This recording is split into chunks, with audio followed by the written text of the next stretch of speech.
This is Jocko podcast number 379 with Echo Charles and me, Jocko Willink. Good evening, Echo. Good evening. So, believe it or not, a little over 4 years ago, we did a podcast. Actually, we did two podcasts from a book called Psychology for the Fighting Man. This was a book that was written in 1943. The subtitle of the book is What You Should Know About Yourself and Others. We did 5 hours on that book. Mm-hmm. We broke it into two podcasts. It's number 164 and 165. If you haven't listened to those two podcasts, a ton of good information in there. Well, that book, like I said, was written in 1943. A couple years after that, the military released another book. It was in 1945. It after World War II had ended. And this book was called Psychology for the Armed Services. And there was a lot of information in it that was very similar. That is very similar between the two books. But there are some highlights that were changed, as they wrapped up 2 more years of war in World War II. And I wanted to cover just some highlights of that from this book. This book called Psychology for the Armed Services. So there you go. We're gonna jump into it. Psychology for the Armed Services. It starts off in the preface saying psychology has never had proper emphasis in American military development, training, and combat. Psychology is the science that asks what man is, living, breathing man, why and how he does all that he does. Hence, there is no human activity and therefore no military activity that does not come within range of its investigation and of the application of its principles. Psychology as the study of man has extensive application in every military field. So there you go. This is usable just about everywhere. It says one reason for this failure is that the scope of psychology has not been clearly understood. This perhaps has not been entirely the fault of the services. Psychologists, like military men, have had to create and use a technical language. And like military men, they have become fearful of inaccuracy and misinterpretation of their special terms, and turns of speech are departed from in any great degree. In any science, this attitude contributes to an underestimation of the need for keeping those men who do not speak the language of the science aware of developments within it. Okay, so cool. Here's what I want to talk about that. I have a reference that I make a lot about people speaking Latin. So if there's something that I don't understand, for instance, I don't understand how to program a computer. So when someone knows how to program a computer, they speak Latin. I don't. When someone knows how to edit videos, they know how to speak Latin. I don't. The reason I bring this up is because back in the day, when the Bible was out, it was written in Latin.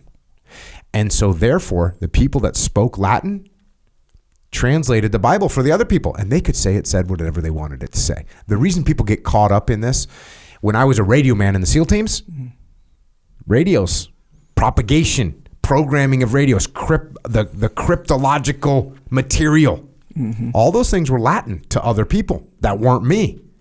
That means when someone said, hey, can we get this thing programmed? I could say, yeah, sure, we can do it. Or I could say, that's not possible. I could literally say those two things.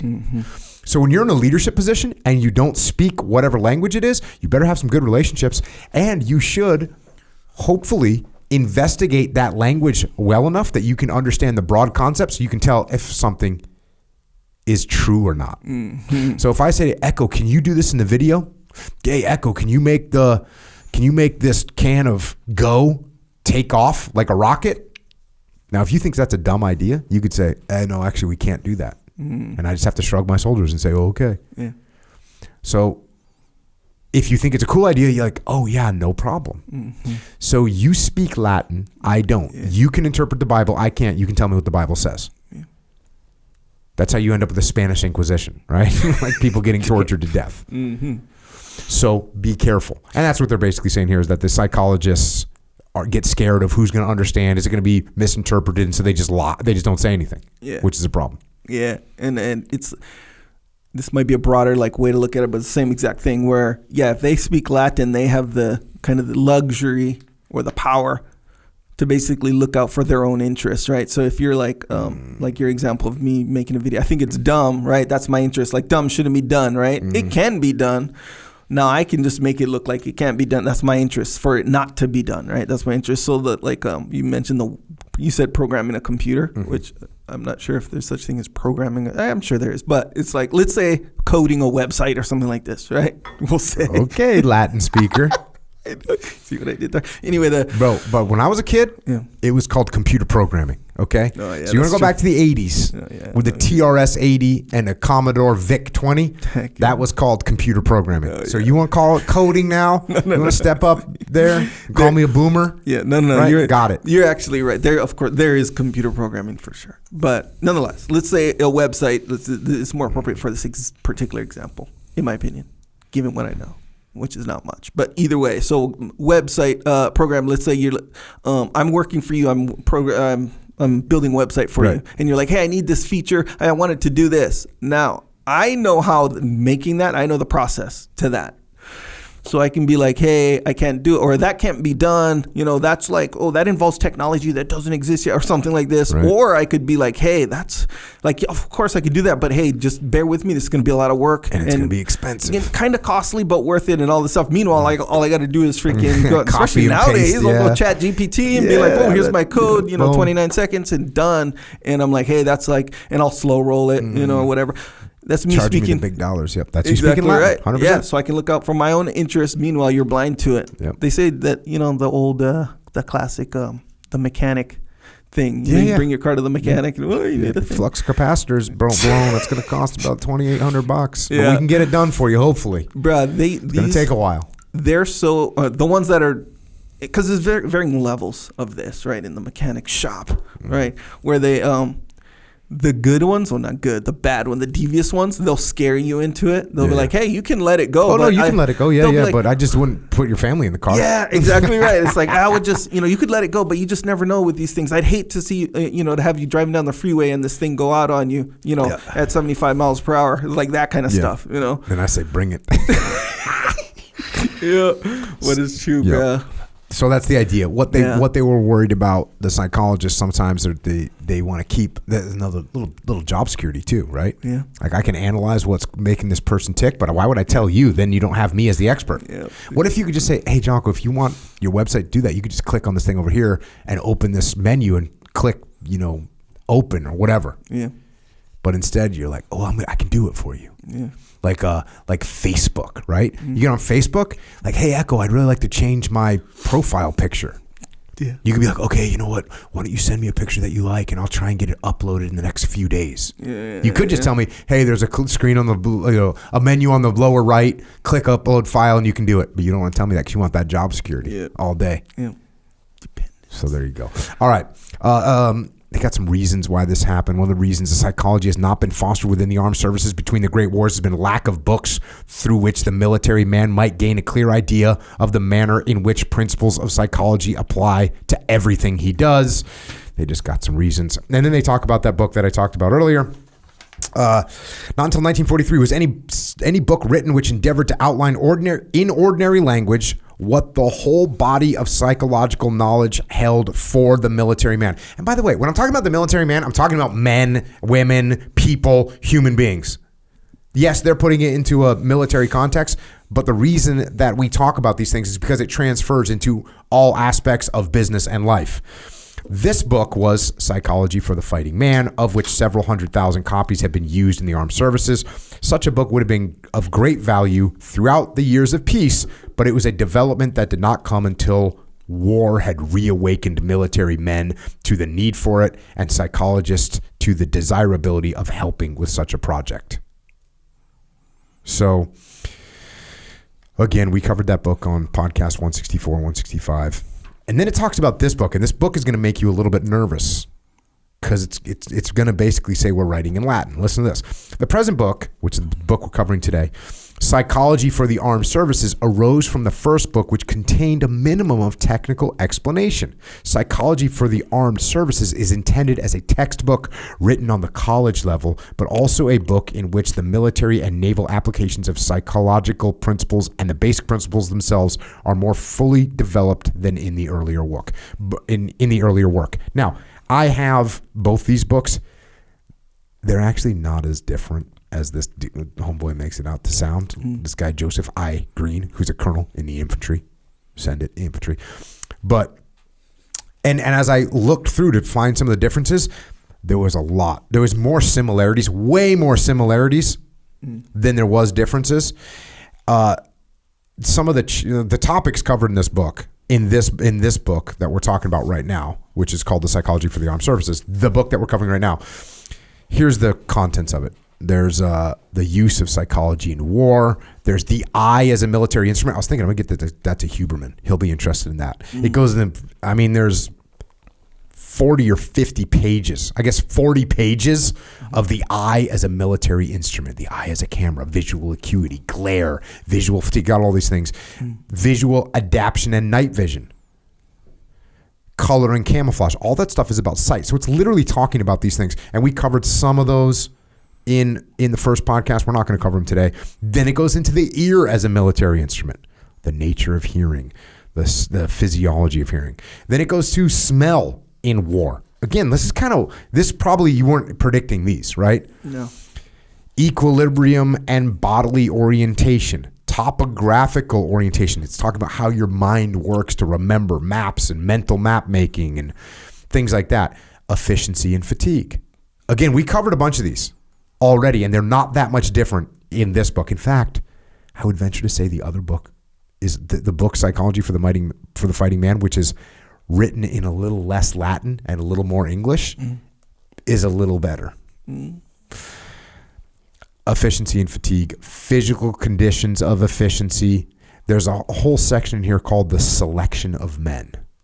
And again, we covered on the first one, and this one doesn't differ that much. Use more technical terms, but those are on podcast 164, 165. Learning talks about how we learn, how to teach, Army teaching, motivation and morale. Again, these are all things that were covered in English, more vernacular, common vernacular in the book Psychology for the Fighting Man.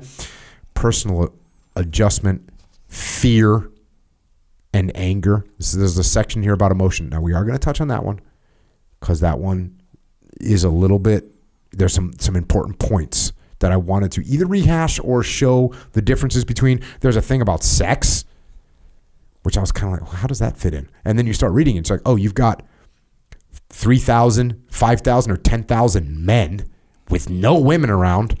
What is that doing to their brains? Yeah. Well, it's going to have an impact. It's got leadership, and we are definitely going to touch on leadership. That's the main reason why I decided, hey, you know what? We do need to hit this book because of the leadership section. And then it closes out with rumor and panic and mobs and assessing opinion and discovering facts and propaganda and psychological warfare. The main things that we're going to focus on is the fear and emotions and leadership, because I think those are the things that actually lent some more information that was usable compared to what we covered on the first two podcasts 4 years ago when we covered those podcasts. The use of psychology in war. Chapter 1. War is fought by men. Modern war is fought by men and machines, a great variety of machines, but also a great variety of men with various skills and abilities. Without men, the machines are useless.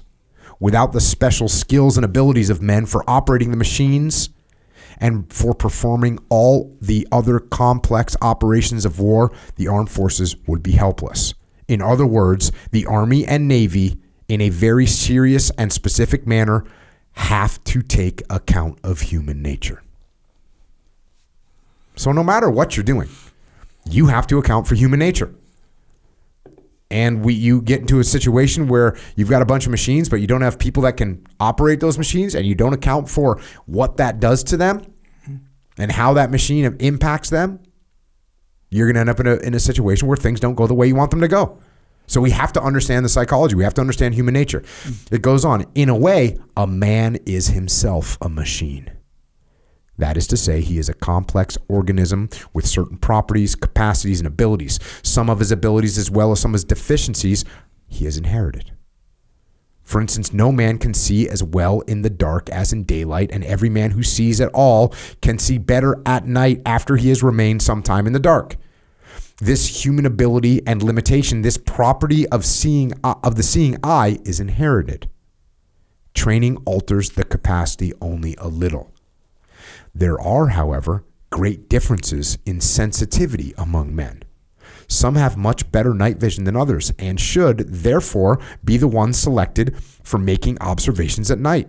The military problem here is first to know the capacities and limitation of the human eye and then to adjust the military requirements to them so as to employ the maximal visual acuity without demanding the impossible. And this is one example that they're giving. Some people can see better than others. Chuck Yeager, unbelievable eyesight. Makes a great fighter pilot. You have somebody that can't see very well, you don't want him to be a fighter pilot. Dave Burke. Good deal, Dave. Excellent eyesight. Less important nowadays because you got radar. Yeah. But back in the day, you want that eyesight. Yeah. Goes on. Most human skills are, however, not inherited, but learned. That is true of all complex skills. Men differ in their aptitudes for learning in general, and also for learning particular skills. This is somebody who was asking me about skydiving the other day. Yeah. And they were like, why would someone not be a good skydiver? Yeah. Well, basically, I think most humans can get to a point where they can do it, right? They can do it. That was me you were talking to, by the way. Oh, okay. About skydiving. Some people are going to learn it quicker than others. Yeah. It's like surfing. There's some people, you take their first day out surfing, they've never surfed before, and they can stand up their first day. They will stand up on this board and ride a wave on their first day. Some people aren't going to be able to stand up on a board for 4 or 5 days. Yeah.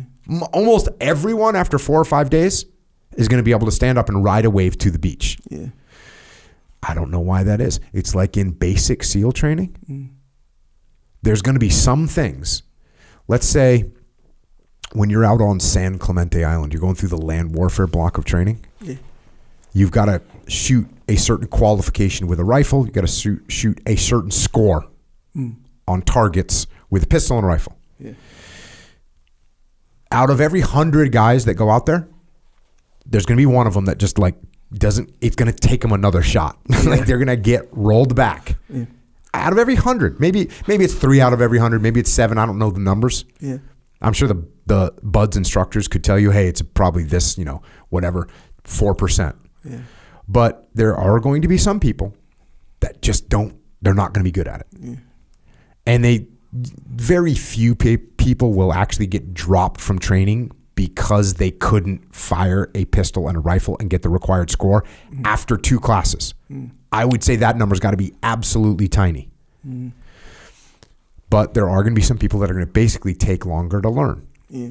Same thing with parachuting. Same thing with something more complex like close quarters combat.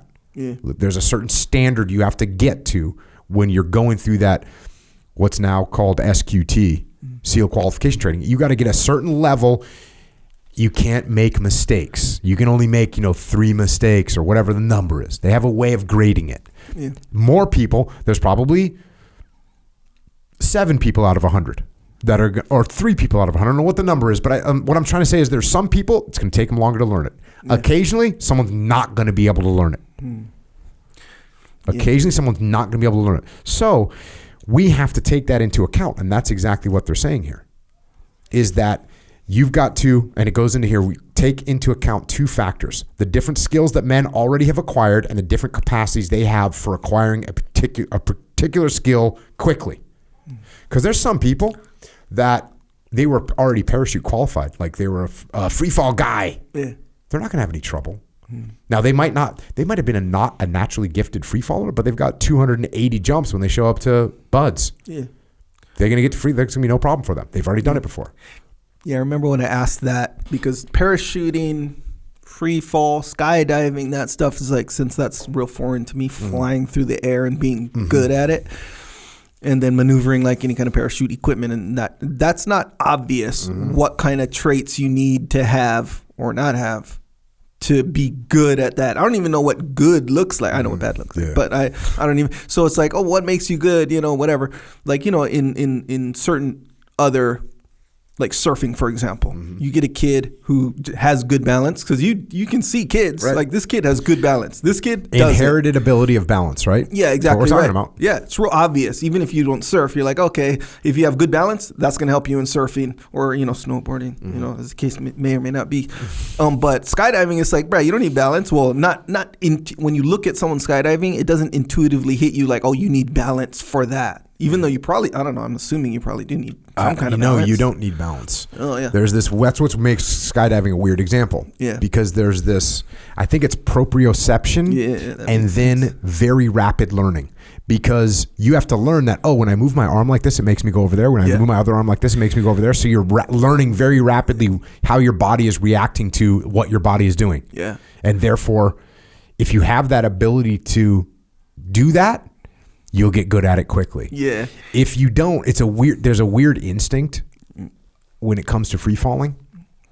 And that is, if in a way your brain can think you're in the water. Yeah. Because there's no other thing to compare it to. And when you're in water, you're kind of weightless. But if you want to move over there, you kind of move that. And so you see guys skydiving, they swim. Yeah. They like try and swim through the air, but it doesn't work that way at all. That's crazy. So, yeah, I think it has to do with proprioception, and then it has to do with being able to rapidly learn what your body is doing and what the reaction is, and then making adjustments. Yes. And you know what I think, I don't know, I'm not an expert, but what I think is rapidly learn, and at the same time, probably equally as important, it's a version of unlearning too. So like you mentioned like skydiving and swimming, right? Most people, if they know how to swim, it seems natural. They think it's almost like a language, right? Where you gotta like unlearn that language. It doesn't mean this anymore. So like you're in the pool or in the ocean or whatever, when you're swimming, when you do this thing, it has this result and it's automatic already, right, in your brain. You got to unlearn that in the air, right? Just like so snowboarding, whatever. Yeah. If you're not used to it, this is my experience. In the beginning, when you're not used to it and you're like, you kind of go into sort of panic mode, that's when you go to your natural instincts. You want to lean back and whatever. I'm going too fast. I want to lean back. That's just the thing. But leaning back gives you less control. You can't turn. It's like it's basically the exact opposite of what you want to do to control your speed, your turn, whatever. But so you got to unlearn that, and it's hard to unlearn for certain people when they learned it so, I don't know what the word would be, like hardcore. They learned it so hard, it's so ingrained in them. It's harder to unlearn that kind of stuff. Yep.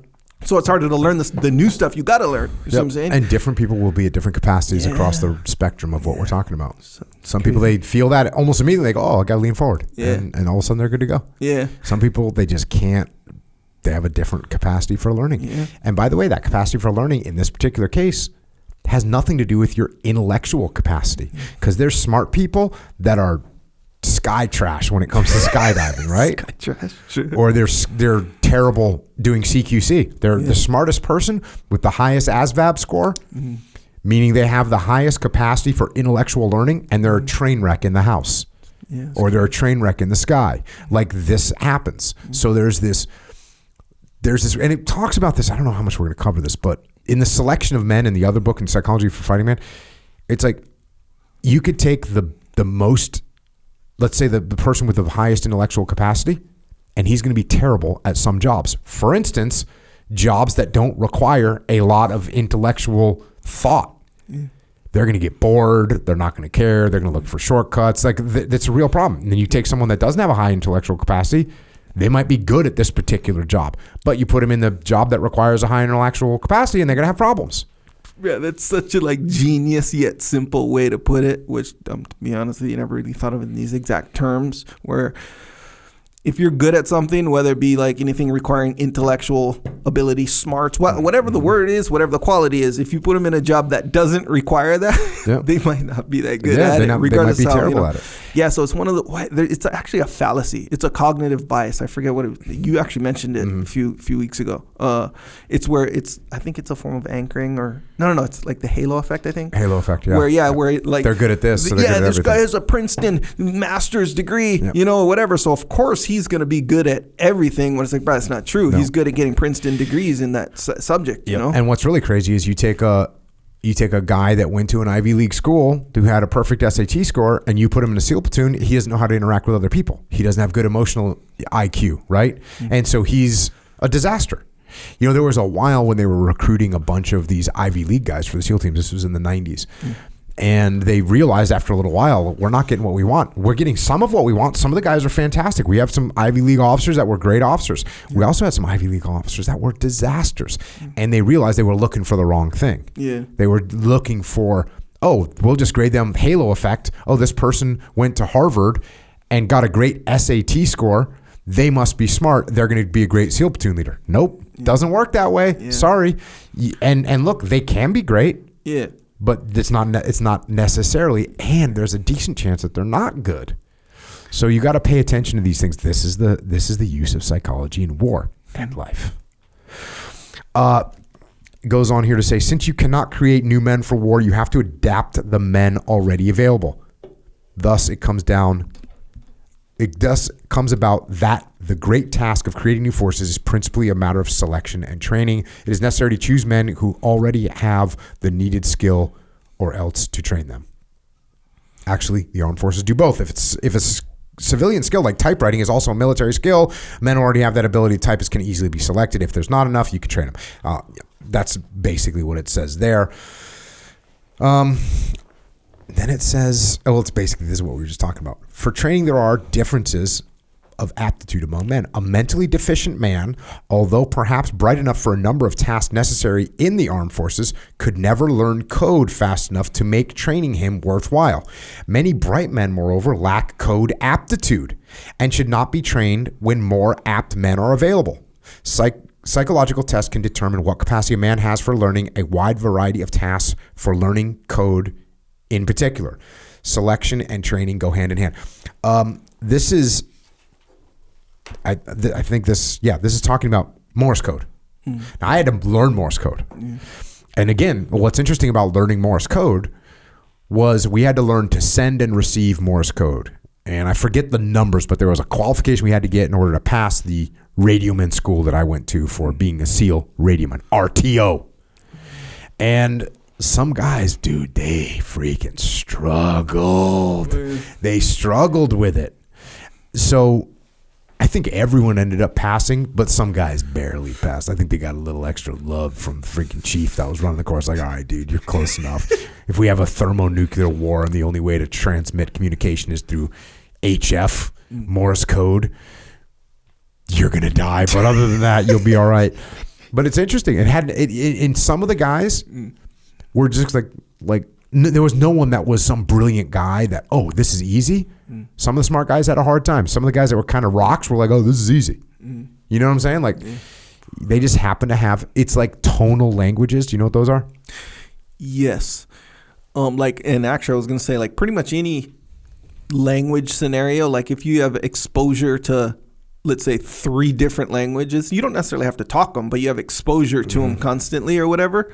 The probability of you picking up like another language, even they can be along the same lines just to a small degree. Yeah. You're going to pick it up way better than the smartest of guys. Well, I mean, not every single time, but for the most part, the smartest of guys who has very little or no exposure to other languages. Yeah. You know? Yeah, totally. The tonal languages you hear the differences. I would love to give you a great example. I think one of them is like the word cow in Thai. Yeah. And it's like cow, cow. And they might sound the same to an American that speaks English. Yeah. But for them, one means rice, one means white, one means eat. Like they mean different things. And some guys, GIF went to Thai language school. Oh, yeah. Or did he go to Thai or Vietnamese? GIF. He might have gone to Vietnamese, Yeah. but he went to a tonal language school, and he said some people just like they just can't hear it. They just could not hear it. So in 6th grade, I took Mandarin Chinese, and that was the deal. I was like, a lot of these words are the same words technically, but like the way, and it was an actual Chinese lady, so she was that was her first language. So I was like, I am not going to be able to learn this. Plus, I was in 6th grade, so so it's different than like Spanish. So Hawaiian, Japanese, Filipino, these are like the cultures that are in Hawaii, right? So you get different accents, and then not to mention Pidgin, which is like, that's an accent. So Spanish, easy. Like if you really want a good like, how should I say, scaffolding for Spanish, it's basically Pidgin with a rolled R. That's it. For real. If you do a Spanish or like a Spanish accent and take off the R's at the end and you replace them with A, like you got Pidgin straight up. And I'll tell, it's a funny example of this where you ever heard or seen the movie 50 First Dates? No. Seen that? Okay, so it's Adam Sandler. This sounds like a romantic comedy. Yeah, yeah. Therefore, I have not seen not it. Your jam. But Rob Schneider, okay, great American actor. He played, I forget his name on there, but he played a full-on local Hawaiian guy, right? So he had to do a Pidgin accent, and he'd mess it up because he'd include the R's, and it just sounds like a Spanish accent. But all you got to do is take off the R at the end, make it into a boom, you got Pidgin. There See you what I'm go. saying? And it's easy to recognize when you hear Pidgin, you hear Filipino accents, you hear like all these different accents, and you're like, oh, I see that one. Yeah. It's like way more recognizable, so it'll come way more natural. But some people have a natural ability. Now, whether that's natural because they were around languages when they were little, I don't know. Yeah. But by the time they're ready to be trained, some of them have that ability, some of them don't. And that's the way it is. And if you try and take someone that can't hear those different tones and you try and make them learn Mandarin Chinese, it ain't going to happen. Yeah. It ain't going to happen. So that's what they're saying in here. And they actually just say this. It does not matter whether aptitudes are inherited or learned. You have to take them as you find them. A learned civilian skill can often constitutes an aptitude for learning a military skill. For instance, civilian truck drivers have an aptitude for driving army trucks, still need to much further training. Pretty straightforward. What's interesting about this is a little bit counter to the modern idea that you can do whatever you want, Echo Charles. Like, oh, you can do anything, Echo. Like your parents, oh, Echo, you can do anything. Oh, yeah. Hey, man, actually, you can't learn Mandarin. Right? Because you can't hear tones. Or you can, but it's going to be a huge effort and you're never going to be very good at it. Because there's some people that learn a language, but damn, dude, like it is hard. And they still sound like a gringo, like no matter what. So that's a reality that a lot of times people don't want to face. Like, hey, you just don't really have the capacity for this thing. And you shouldn't really be doing this, right? And you better hope that what you want to do lines up with what you can do. Like, Dave Burke. Good deal, Dave. Yeah. Obviously, he wanted to be a fighter pilot, and he's a humble guy, but he also quite obviously had a natural ability. To have achieved the level of pilot that he did, he clearly had some level of natural ability. We know he had great eyesight, but and the weird thing is he wasn't like, he didn't play baseball, he didn't have some big hand-eye coordination. He had a natural gift at some level to be able to fly as good as he could fly. Some feeling for that, something that you get when you move that plane around, you understand it, you're connected to it, where some people aren't. And look, and he also got maximum training, being a Top Gun fighter pilot and a Top Gun instructor and all those things. But he had to have some natural level to be able to make that stuff happen. And thankfully for him, luckily for him, those things lined up. If he was like, oh, I really want to be a Mandarin, linguist, there's a chance he couldn't have done that. He might have been like, oh, I want to be what's another job in the military? Oh, here's one. I want to be EOD. He might have been colorblind. And if you're colorblind, you can't be EOD. Like that's just a disqualifier. So you gotta hope that you are lucky enough that what you want to do is what you can do, but also you got to be savvy enough to say, you know what, I want to do that, but I can't do it. I want to do that, but I actually can't do it, so I need to find something else to do. Let's says, these problems concerning human abilities and aptitudes are psychological, often not always. It is the psychologist who can help armed forces find out what human abilities are needed and how to acquire them by selection and training. Psychology is the study of human nature, and wars are fought by human beings. So there you go. It goes on to say psychological military problems also include the study of the other persons with whom the armed forces have to deal. The civilians on the home front who support the armed forces, the civilians of an occupied country who come in contact with soldiers and sailors, the enemy civilians, and the enemy and soldiers and sailors. Military men must know about the habits and thought and action of all these kinds of people. They are often concerned with their beliefs, their emotions, their prospective actions.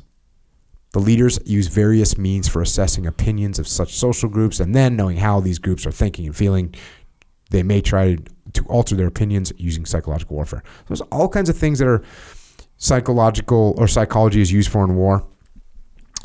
As a practical matter, the psychological business of the Army and the Navy with which this book is concerned breaks down to the following 7 fields: observation, performance, selection, training, personal adjustment, social relations, opinion, and propaganda. And so, like I said, a lot of these we covered on podcast 164 and 165, but there was some interesting excerpts that are a little bit different. One of those sections is about emotion, and specifically here we're going to talk about fear, because I think there's a lot to learn when I reread this section. Fear is an unpleasant emotion. If intense, it involves presently the whole physiological pattern induced by the action of the sympathetic nervous system. It differs from anger in that it is characterized by an attempt to withdraw from the scene or avoid the fearful situation. So that's what fear does. This whole sympathetic nervous system is going to do things. Things are going to get released. Adrenaline's going to, all those things are going to happen to try and make you avoid the fearful situation. The energy with which the sympathetic system provides the body in a fearful emergency is normally used for escape, not for attack. Fortunately, the energy can, nevertheless, be diverted from flight to attack, and thus fear may come to have a military use.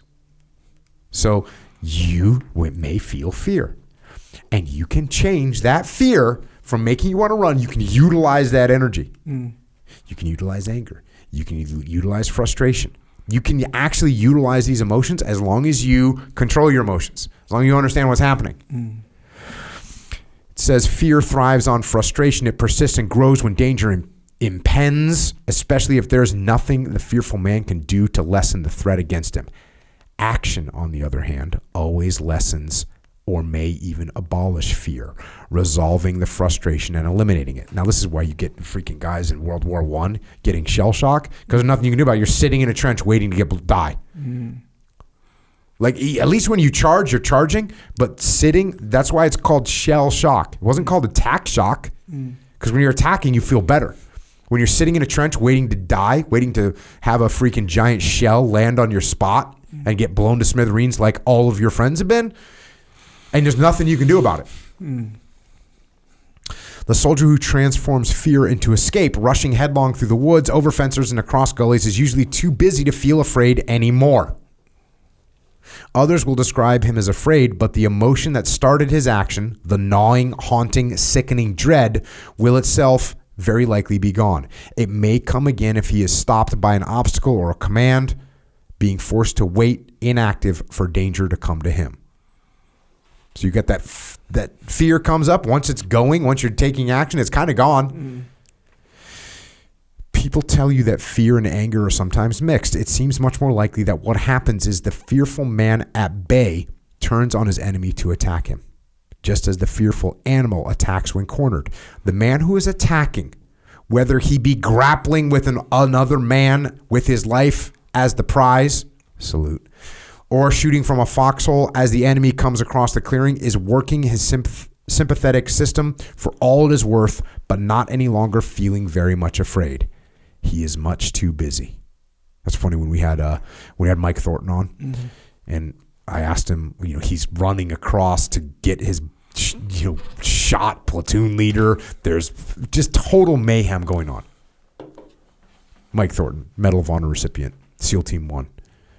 And he came on and gave us a full debrief. was like, oh, were you scared? He's like, no, I was busy. This is exactly what he says. Yeah. His mouth may be dry. He may feel a lump in his throat still and a little bit sick in his stomach, but the sympathetic system does that to him. But at least you could not say whether he's afraid or angry. Chiefly, he is active and moved, neither specifically afraid nor angry. Fear, as distinguished from anger, is often identical with anxiety, that state of depressed, unpleasant, fatigued, apprehensive worry, which frustration always produces. Fatigue always accompanies prolonged anxiety and also those early stages of fear before the sympathetic system has released enough adrenaline into the blood to abolish it. On the other hand, acute terror, suddenly aroused, is something more than anxiety. The terrorized person knows of what he is afraid, and his sympathetic system may be energized too rapidly for him to feel fatigue. At any rate, he will not in terror be noticing fatigue. What he notices is usually inability to act, run, or fight. So often terror immobilizes a man. It may, of course, mobilize him instead and make him run in panic. So it's pretty interesting that terror is going to, either freeze you up or make you mobilized. We prefer mobilized.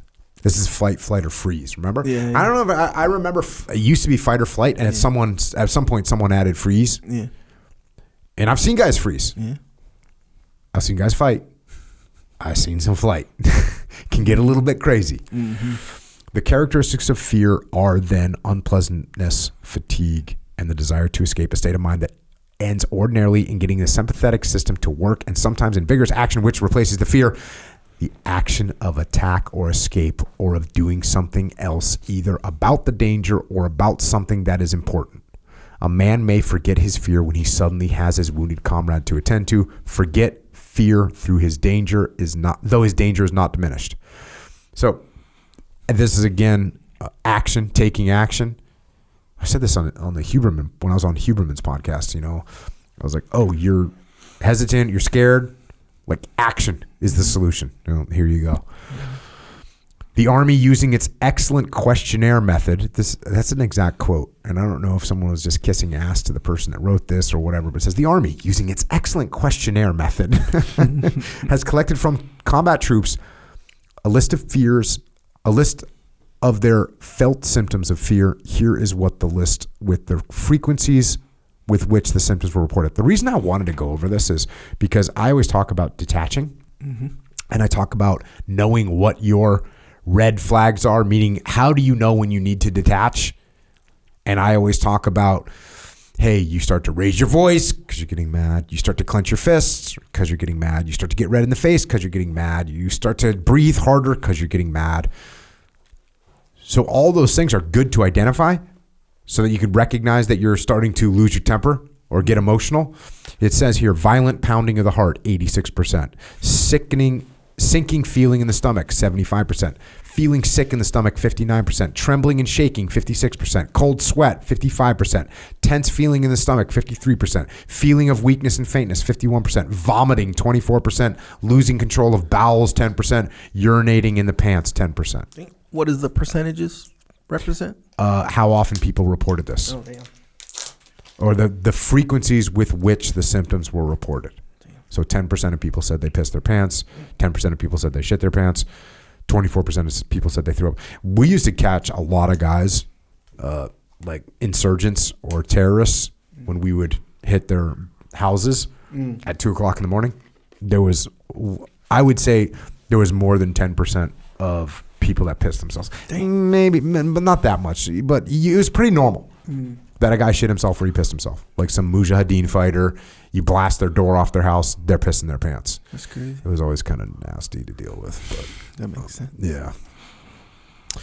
But what's interesting about those is we got to remember, what are those for you? Next time you get pissed and you lose your temper, try and reverse engineer it and figure out what you could have noticed so that you can stop it next time.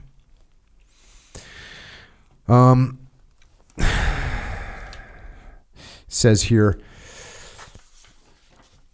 it says here, mostly fear makes sense to the fearful man because he knows of what he's afraid. He knows not only that he is afraid, but that he has reason to be afraid. Sometimes he becomes anxious, however, without any assignable cause. He is scared, but he does not know that he is. And this is something I have talked about a lot. When I would have a fighter in the UFC and they'd be nervous. And they wouldn't know what it was, but they'd feel like sick, and they feel like, and I'd say, "Oh, that's nerves, and it's good because it's preparing you for combat." If you don't tell them that, they actually think they're sick. They think there's something wrong with them. Same thing with combat. Oh, you feel like a little bit sick. You've gone to you've hit the porta potty 4 times in the last 20 minutes. You good? Yeah, and they think they feel sick, but they're really just nervous. Yeah. They take that combat shit 3 times before they get in their Humvee. Because they're nervous as hell. And so you go, hey, man, it's all good. That's just your nerves. And that's a good thing. I always tell them it's a positive thing. It means your body's getting ready for combat. So that's good. It says here, he wants to get out of fighting while his pride makes him want to fight. So he finds himself frustrated in conflict, too proud to admit even to himself his desire to escape. He goes on about his work, depressed, tired, feeling sick to his stomach, not knowing the cause of his trouble. Actually, he's afraid. You do not have to know of what you are afraid in order to be afraid, although you will seldom tell other persons about a fear that seems you have no reasonable cause. It is because action is the cure for fear that courage and fear so often go together. This is awesome. A man is afraid. Because he is afraid, his sympathetic nervous system is gearing him to activity. Physically, he is in good position to do something about the danger that haunts him. Shall it be escape or attack? Discipline, pride, confidence in leaders, belief in war, aims, and a host of other forces press him on toward bravery. Thus, his heart in his throat, he stumbles into action, finds action good, lets out a yell from his dry mouth, and is soon fighting away vigorously, his mouth moist again and his fatigue gone. His fear was useful. It provided the energy, and other things steered him to the right kind of activity. Boom. Oh, you're scared? I'm going on the attack. When we were kids, it was actually a mix between fear and anger, probably some like frustration, where basically you do that. You'd kind of like flip the switch where it just turns to complete aggression, right? That's like the process, and we'd call it amping out. Oh. So like it's like Christmas Story. Yes, yep. That was perfect example. Amping out, it's rage. So that was like it's like an expression when we're little kids. Amping like out. Yeah, when 2 people get into a fight, like there's a difference between 2 guys getting in a fight and getting mad and talking trash to each other and all that, and then a guy just amping out. Like Echo amped out. Yes, it was like a thing, and it's a very, very, very distinct differentiator when a guy amps out and a guy just gets into a fight. Because when you amp out, you're crying, like everything is coming out. Everything. You're crying. You may or may not be yelling. You're winning. Most of the time you're winning. You don't know when to stop. Right. Like, just like on Christmas Story where he was beating that kid down, and they had to break it up or whatever. Like, that's amping out. So it's like, the version, essentially the beginner version of taking all that negative, like that fear and all that stuff, and then like directing it, utilizing it, amping out. There you go, man. Isn't it incredible? Like how specific this is, and yet how totally accurate it is, and crazy. How if you understand it, then you can recognize it in yourself, and you can recognize it in others. Yeah. Like when you see someone's afraid, the best thing you can do is tell them, "Hey, here's what we're gonna do." Yeah. Unfortunately, goes back to the book here. On the other hand, fear does not always disappear in combat, perhaps because not all combat is active, or because activity is not strong enough to banish fear. The Army has questioned combat troops as to when they feel the most fear. 39% of men reported fear as the strongest before battle. 35% said it was strongest during battle. 16% said it was the greatest fear came for them after combat, and 10% couldn't decide. Have you ever done something when you got done, you were like, oh. Yes. Yeah. That's the one that seems to stick out in my mind the most. Yeah. Where I've come back from something and been like, dang.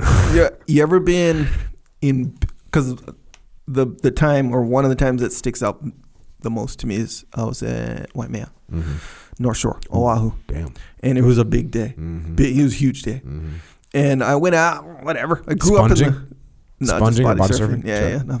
So, grew up in the water, whatever. Yeah. I'm not one of these visitors who are intimidated by this kind of stuff. But I went out there. I was like, oh, yeah, it's big. It's big out there. And you got to go with the flow, where I was just focusing now. I can't catch any of these waves. They're too big. And there's too many of them coming, Guys are shredding, surfing outside. And then I was like, okay, I'm going back in. This is not fun. I'm like, all my attention and energy is going under these waves, preparing for the next wave. Yeah, it's like survival. But I wasn't scared necessarily. Yeah. I was more like, this is too much work and it's not fun out here. It's like, it's not fun. So I went in, and as I went in, that's when I was like, bro, that was scary. Like, I felt the actual fear afterwards, which in a way, when you kind of think about it, like, doesn't make that much sense, because you'd think, oh yeah, when it hits you, that's when it's scary, right? But I guess maybe I was too focused on what I was doing to realize how in danger I probably was. Yeah. I was out surfing with my son when he was a little kid. Yeah. And it was a big day. And we were surfing this spot where if you get in the wrong spot, you're going to get slammed into a cliff and you're going to have real problems. Yeah. And normally, as long as you catch waves and you ride, you know how you ride, across a wave, that you ride away from that area. Well, something happened where he fell or something like this, and all of a sudden he was in the complete danger zone. And I remember I had just caught a wave and rode it correctly, and so now I see him. I look back and I see him like I didn't see what happened, but now he was in the zone of. How old was he at this time? He was probably like 9. And I look at him and I was thinking to myself, this is a test, because he has to get himself out of here. I mean, I'm going to go. I mean, look, if he starts going in the rocks, I guess I'll go over there, but it's probably going to be a problem for both of us then. Right. Yeah. And I'm just looking at him going like, I was thinking to myself, does he know the situation he's in right now? And he just looked pretty normal and paddled back out and it was a little bit of a struggle, but he got back out, and I was kind of like, how'd you get in there? He's like, he's definitely, when he got out of it, he definitely had recognized it, but he seemed pretty calm in the situation. But I think after he got out was like, that was sketch. Yeah. That gave me that story gave me anxiety. One time another funny day, it was even bigger day. We were at a different spot and I caught a wave. And then he caught a wave, and then we were both trying to get back out, and it was closing out, and we were inside again, up against rocks where there's no good option, and his leash broke on his board, and I saw he and I was watching him, like I came up and I was looking for him. And he came up, and I could see as soon as he came up, and he knew his leash was gone, and he was just like by his own, as he used to say. He was out there, and he had a look on his face like, I'm gonna need some help. And I was like, I got you. And you helped him? Yeah, I did. Oh yeah, for sure. Because if I didn't help him, it could have been a problem. I also dinged the hell out of my board because, his board, he was surfing a foam board. This is when he was a little kid. He used to go out on a foam board. As you heard Josh Hall tell that story, when Josh Hall's like gonna yell at me because I had a little kid out there is too dangerous. Josh Hall was gonna come and give me the business. And then he paddled over and he's like, I'm just gonna let this guy do what he wants. That was my intro to Josh Hall. But yeah, it was one of those days, a big man day. Like there's no kids out there, barely even men out there. Yeah, and that's like it might sound dramatic to be like, hey, because that can be life or death, but bro, it is. You can definitely. And you brought this up a few weeks ago where, bro, you can't fight waves. You can't fight them. You know what's sketchy when you're in big waves? When the water that's white, it's like white water, and you don't get the normal pull against it. It's just like air. Pulling at air. Yeah, that's what I was thinking about when we were talking about free fall. Like you're just going and it doesn't move you anywhere. Yeah. Can't catch that breath. Oh man. Yeah. Check. All right. It says here. I'm going to go to this section here. So it goes into fighting fear. A great deal can be learned about fear from a study of the rules for overcoming it. Here they are. Action dispels fear. This is so important. That's why, so your kid's caught in the surf zone. You know what you do? You go, hey, start paddling out. Hey, paddle south. You give them something to do. Yep. Just don't let them sit there. Yeah. You got to give them something to do. Action dispels fear. In the suspense before combat, when men are ready for action and waiting for the signal to start, fear is at its height. It will disappear for many of the men when action commences. A questionnaire given to several hundred members of the Abraham Lincoln Brigade, veterans of the Spanish Civil War, disclosed that 71% of these men experienced greater fear before going into action than during action, and only 15% experienced more fear during action. It says here, knowledge of the situation lessens fear. The unfamiliar is always more fearful than the familiar. You cannot even plan how to meet a strange and ill-defined danger. Men in combat should therefore be told as much about the enemy as possible, where he is likely to be met and in what strength, what kinds of weapons he's likely to use, and tactics. So people fear the unknown. Habit makes fear less effective. Fear is disorganizing. It makes men less alert, takes their attention from important matters, causes them to act for inadequate reasons. That is how panic gets started. But discipline. Yes, discipline. Discipline fortunately controls them and gets them started on the right actions. Then in action, the mind clears up and the fear disappears. Discipline is the soldier's friend in emergency. It carries him through when he might otherwise fail. Soldiers sometimes report they are much more afraid during bombardment when on furlough in a city than when they're on the firing line. They've been trained for battle, and in battle, they have their job to do. Some men yield to fear more easily than others because they have not formed the habit of suppressing emotion and acting on judgment. There are differences in the emotionality of people that depend upon their habits and training. Number 4, calm behavior lessens fear. It lessens fear in others, for both fear and self-possession are contagious. Self-possession, that's a good word. Having control over yourself. For this reason, each man has a responsibility to control the signs of his own fear, and the successful leader is, of course, a man who can remain calm in danger. If a soldier goes to pieces and becomes panicky, then he should, when possible, be removed from the sight of other men. Assumed calm does, moreover, lessen fear in the man who assumes it. He finds his pride working against his panic. So if you act calm, you're going to be calm. It's a good rule to have. Freaking out doesn't help anybody. Humor fights fear. In trying times and tense moments, a laugh can be a lifesaver. There's a story from the First World War of American troops facing an unexpected horror. They were being fired on by another battalion of their own regiment. The captain was nervous and afraid, ready to fire back on their comrades. The men were nervous and afraid, ready to fire back on their comrades. The captain restored morale. It was unintentional, but he did it. "Jackson," he called. "Yes, Captain. Where are you?" "Right here across the road." "Stand up so I can see you." "Captain," Jackson shouted in a lull between bursts of machine gun fire, "if you want to see me, you stand up." The chuckle that ran down the line restored order. Commands were given. The men crept out of the zone of fire. 6, companionship decreases fear. Men should, whenever possible, be within sight or hearing of other men in the time of battle danger, although not bunched together so they can make a common target. The sight of another man who seems not panicky is reassuring. Dude, so good. Gotta watch. People want to bunch up.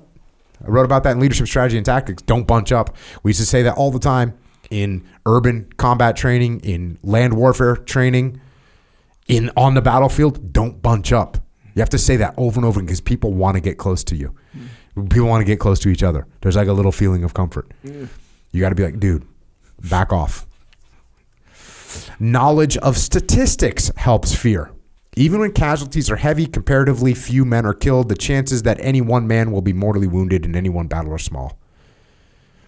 In the entire Allied armies of the First World War, only 1 man in 9 was killed or died as a result of war in all 4 years of fighting. I'm going to call bullshit on that. You want to know why?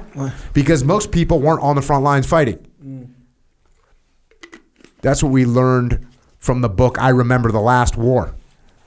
That guy's like, hey, there's not many. He goes, there's books about World War I. There's not about books about from the trenches because most guys didn't make it. And so that's saying, this is saying, the chances that any one man will be mortally wounded in one battle were small. In the entire Allied armies in the First World War, only 1 man in 9 was killed or died as a result of wounds. Okay, that's all the people. That's all the people. That's the people in the rear with the gear. It's the people in logistics. It's the people that are slogging food and ammunition up to the front lines. It's all the people that are back in England, like in their desk, writing up orders. It's everyone. Yeah. It's like, bruh, you're kind of making this a little bit different here. Yeah. Number 8, religious faith diminishes fear. The men who believe in God's protection and in immortality may be greatly sustained in that period of fear before a battle. They can pray too, and for them, prayer works as it has worked for so many men throughout the ages. Even the man alone in a shell hole is not alone if he feels that God is with him. All reports from the fighting fronts show that religious faith is an efficient enemy of fear. Many leaders encourage prayer before combat among their troops. Few men in foxholes are atheists. There you go. Loyalty works against fear. The man who lacks faith in God may nevertheless be controlled by a deep loyalty and responsibility to his comrades, to his unit, to his leader. Another important antidote for fear is belief in the cause which he is fighting. Men must have a clear idea of what's at stake. Nearly all prudent men are afraid in the face of danger, but not so many of them are inhibited by fear, are terrorized by it. Every emergency, every great danger to a group reveals many quiet heroes. And the greater the morale of the unit, the greater number of unpretentious heroes in it. Men will crawl out of foxholes under shell fire to gather up the remains of a shattered comrade because that is the sort of men they are. Affection and responsibility are not strangers to the battlefield, and they can overcome fear. Number 10, good physical condition works against fear. Tired, sleepy, hungry men are much more likely to be fearful than men in good physical condition. The tired man does not think clearly. He is prone to illogical fears, to belief in rumor, than the rested man. The healthy man can do something about fear. The ill man lacks the energy to combat it. Stay in good shape, people. Knowing about fear reduces fears. And this is kind of what I already covered. So many inexperienced soldiers are afraid of being afraid. Fear itself is the great unknown of which they are fearful. And this is what I was talking about. If you don't know why you feel a little bit queasy or why you feel nervous or why you can't stop shaking, then you're like, what's wrong with me? It's okay, dude. When soldiers know that fear in combat is natural, is highly contagious and almost inevitable, but that courage is also contagious, then part of the battle against fear is won.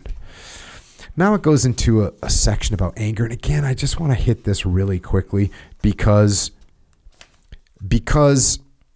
it's emotion, right? And I often talk about you have to have control over your emotions. Anger is probably one of the more damaging emotions. Oftentimes in the civilian sector, it stems from ego. Your ego is what's driving you to become angry. It says here, anger, like fear, is an emotional response to frustration. If a man feels that his freedom of thought or action is threatened, it makes him angry. And when he is angry, he's likely to be aggressive, to be on the offensive. Place any obstacle in the path of man's strong desire, and he's likely to attack it. So what's interesting about this is that all sounds good, right? Until you're in an administrative situation, you're getting angry and you're attacking people that don't deserve to be attacked, and you're making the situation worse. Mm-hmm.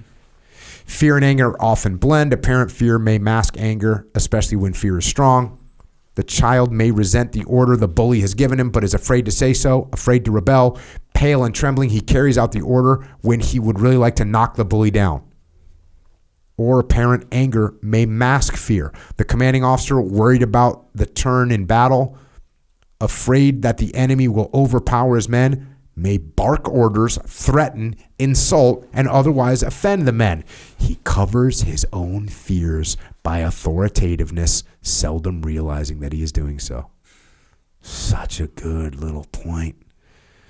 You know, when that person's losing control, I've seen this in so many examples, because when I was running trade at, shit would be going sideways, and that officer would get mad and start yelling at people. The chief would get mad and start yelling at people. You're like, oh, here comes the breakdown. Because he's not making good decisions, by the way. That's crazy. Yep.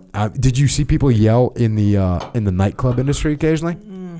You were working for some chill people? Yeah, not in that capacity. No, not really. That's good. That's a good sign. Such blends of fear and anger probably occur most frequently when the situation arouses anxiety. Anger, like fear, has the support of the sympathetic nervous system. It is also man's response to an emergency. Any threat to a man's vital interest or attack upon them will arouse anger. Threaten or destroy a man's cherished property or his loved ones and his own pride and equally beloved self-esteem, and you have almost inevitably an angry man on your hands. These are good things to pay attention to. Just think about it. When you hurt someone's self-esteem, that can bring about anger. His anger tends to warp his judgment. Yep. For an angry man is rarely as wise as he is when he is calm. And his anger itself may be unreasoned. It has been said that a prize fighter sometimes tries to get his opponent angry so as to make him less skillful in his fighting. So there you go. And it goes on to say, just as all fear is not inefficient panic or terror, so not all anger is blind, useless rage or fury. Anger against the enemy aids in combat, since it helps a man to take the offensive.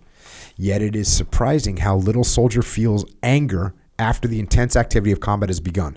There is also, moreover, a cool, sustained anger that may motivate a man successfully for a long period of time. He resents perhaps the cruelty and injustice and originally unprovoked aggression of the enemy, and he is determined upon vengeance. Such anger is good, especially when combined with the peculiar kind of elation that comes from talks by able leaders before battle. It does not warp judgment unduly and is the cause of righteous action. Anger, then, properly aroused, directed, and controlled, is useful in the services. Hatred, on the other hand, is not useful. Hatred immobilizes, since hatred is repressed anger. Hatred, then, is to be avoided except as it is accompanied by anger. So, there you go. That is anger. Once aroused, anger must be properly directed. You can utilize that, right? You can utilize that for your freaking workouts. You know what I'm saying? I used to do that with fighters. Like, fighter would get mad because they're getting frustrated. Make them do some burpees. Like, make them do something. Use that stuff. In any case, anger ought to be controlled by the angry man himself. Let him consider whether he understands fully the causes of his frustration so that he can choose the right persons for the blame. Let him not be hasty, but know what he does in anger and why he does it. All right, now we're going to get into this leadership section. And it says, there's no skill that the armed forces need so badly as the capacity to lead men. This is true in any industry, by the way. They need it because it is vital to the working of the military machine, and they are aware of this need because it is so inadequately supplied. There are not enough good leaders, not enough men with the capacity to establish discipline, to build morale, and integrate groups of men into efficient fighting machines which work with little friction and stand up without breaking under the strain of combat. Now, what I love about this sentence, or this whole opening here, you get the feeling that this is going to start talking about authoritarian leadership, right? Hey, we need someone that's going to put discipline, establish discipline, turn people into machines. That's what it's literally saying, right? And so even as I'm reading it, I'm like, damn, is this going to be some big trope into authoritarian leadership, which I know is wrong? So I keep reading. It says, through training and discipline, the Army prepares its men to carry out its ultimate missions under command and according to plan. That is the military scheme.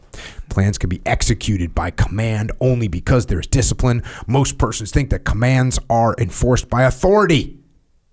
But the relationship between leaders and their men is not nearly so simple. So there we go. We get saved. We get saved almost immediately. A command to be effective requires not only discipline, but also morale, understanding, and motivation. A command is not merely some words which act like a match to a fuse or a firing pin on a bullet.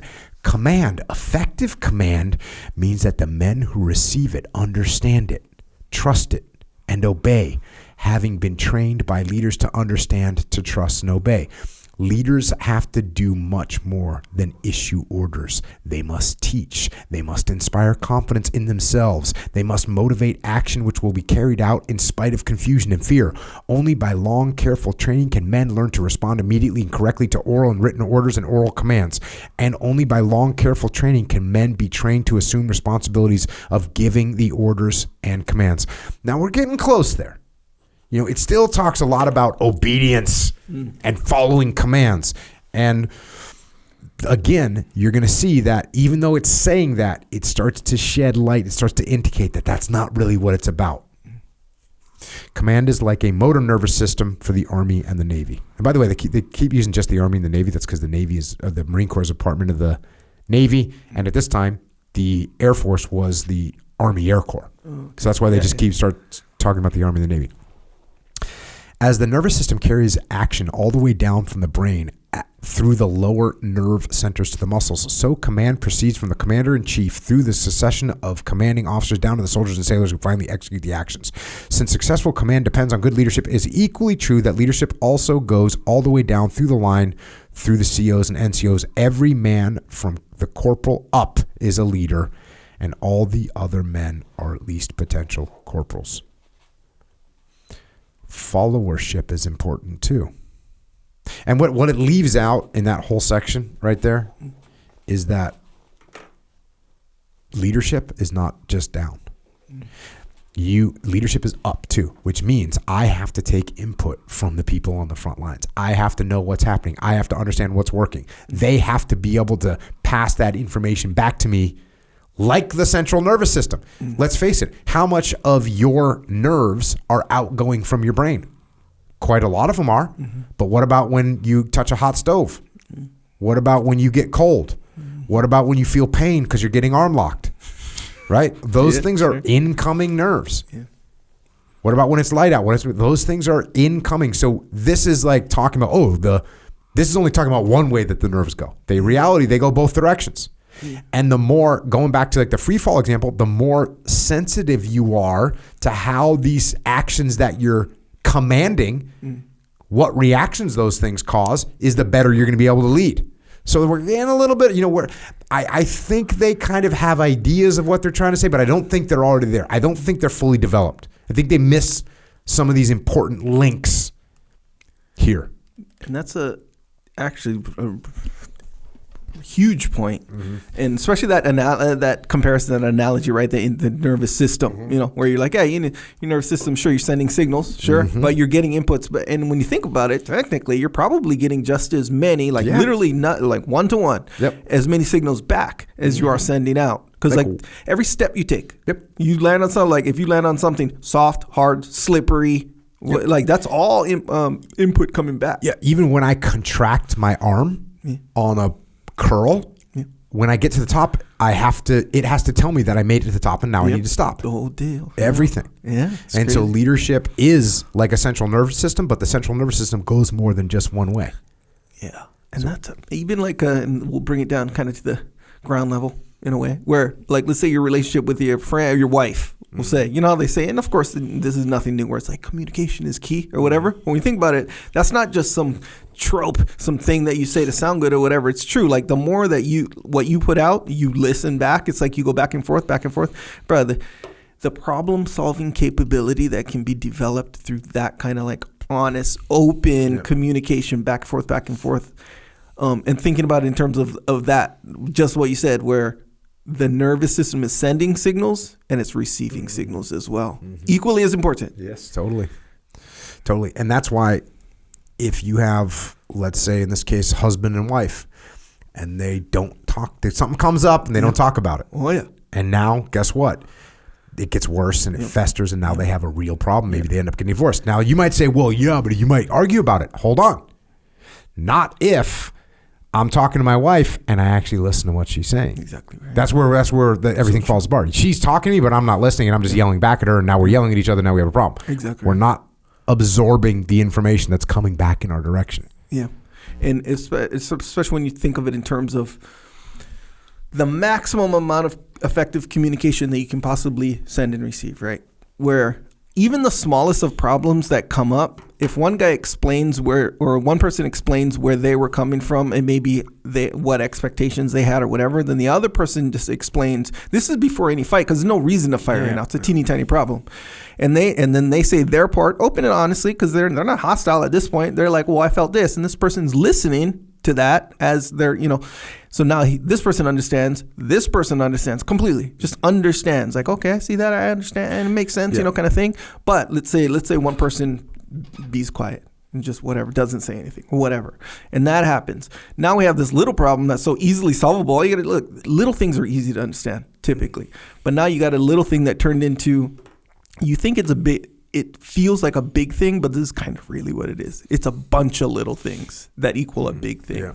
And they're festering all in there, and it takes on this life of its own. Now, when this person blows up because of all these little things, which now equals one huge thing, they're gonna blow up, and now it's kind of inaccurate. It's not because it took one thing to cause that blow up, right? So now you're like, okay, all those little things could easily have been solved over time, but now you got to deal with them all at once. Not to mention the new attitude that from the other person's standpoint, because they don't have information, they didn't get it.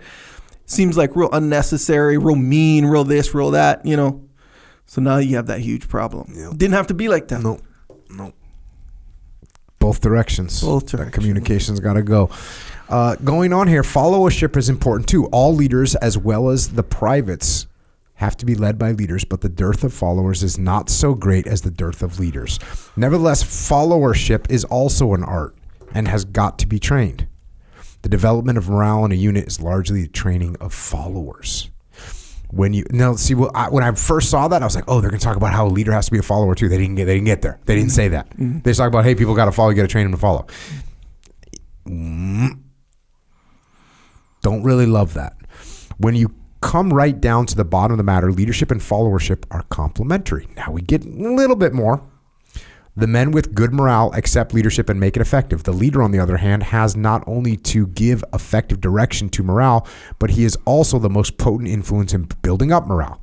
He has to both build it and use it. What then, may we ask, is leadership and what is followership? A little section here, leading and being led. Accepting leadership is easy and natural for most Americans. Okay. We're not 100% sure on that one. By the way, I was going to say, like, oh, different now. No, this is America. And these Americans that we're talking to, like, these are the same Americans that, this is the Revolutionary War. Americans said, we're not paying an extra 2 cents for tea. Mm-hmm. Screw you, we'll fight. Mm-hmm. We'll give up everything and just fight for our freedom. Mm-hmm. So accepting leadership is easy and natural for most Americans. Now he says this, or the book says this, that is because they've been taught from early childhood to obey commands and to accede to requests. If you should stop a stranger on the street, point to the top of a building and say to him, look, the chances are that he will stop and look. That's pretty accurate. Mm-hmm. This is especially true if you say it in a voice of command, in a manner of authority. Such immediate, unquestioned acceptance of command is called suggestion. A great deal of leadership depends on suggestion. And then it goes into this thing, which I'm not going to go through because it starts talking about the extreme form of suggestion is hypnosis. And I think we'd have to do like a whole thing because I need to get some kind of a professional hypnotist or something because I don't understand it very well. It seems weird to me. Like you can tell me I'm going to act like a chicken or whatever, and then I actually act like it. Have you ever been hypnotized? No. Have you been to a hypnotism show? I've been to a show. I've been the subject. Actually, I wasn't the subject. I was assisting with the subject. It's like real, right? Okay, so there's varying levels of like the whole gig, the whole deal, where this is from what I understand, on a scientific level, like the real deal, that certain people, it's a spectrum of people that are what's called suggestible. Okay. Yeah. So you get highly suggestible people, you can hypnotize them where they can act like a chicken, or they'll feel actual feelings, pain, whatever, itchiness or whatever. And then there's people who like it just doesn't affect them. So that's what it kind of says too. And then it gets into this here. It says the problem of leadership is the problem of social ascendance and submission. if we use these words in their technical senses, in every social relation between two people, there has to be a certain amount of adjustment. The most natural adjustment is for one person to assume leadership and the other followership. There are many different degrees of ascendance and submission in different people and even in the same person in different situations. Take people as you find them. This is a very interesting idea. Basically, what I say a lot is subordinate your ego. That's what he's talking about here. That's what they're talking about here. Submission is like, I'm going to subordinate my ego and listen to Echo. But they also have a different thing, which is ascendance, which is I'm going to rise up and you will subordinate your ego to me. That sounds real harsh when I say it. But as we get in, it's a important thing that we should be able to do. I think this is going to be accurate. You'll see as we read through it. Take people as you find them. And some are much more ready to lead than others, more ready to assert themselves, to suggest to others what they should do. It is an interesting fact, however, and a good omen for the need of the armed forces, that submissive persons can more readily learn to be ascendant than ascendant persons can learn to be submissive. At least that's true in America. Both of these traits, of course, have great military. So if I'm an ascendant type personality, it's harder for me to be submissive. If you're a submissive type personality, it's easier to teach you, hey, you can be ascendant too. And ascendant means essentially like being able to kind of step up. Yep, Yeah, okay. Ascendant means I'm going to step up. But as we talk about all the time, if I lack humility, then I'm like, I'm not going to listen to Echo. That's exactly what they're... Look, I'll lead Echo. You want to put me in charge? I got this. But wait, you want me to work for Echo? I'm not doing that. Yeah. So it's exactly, but if you're a submissive type personality and they're like, hey, Echo, we want you running this program with Jocko, you're like, oh, okay. Whereas if you had an ascendant type personality, hey, we want you to be under Jocko, you're like, well, I'm not doing that. Yeah. So that's a pretty good point. That's interesting. I never thought of that.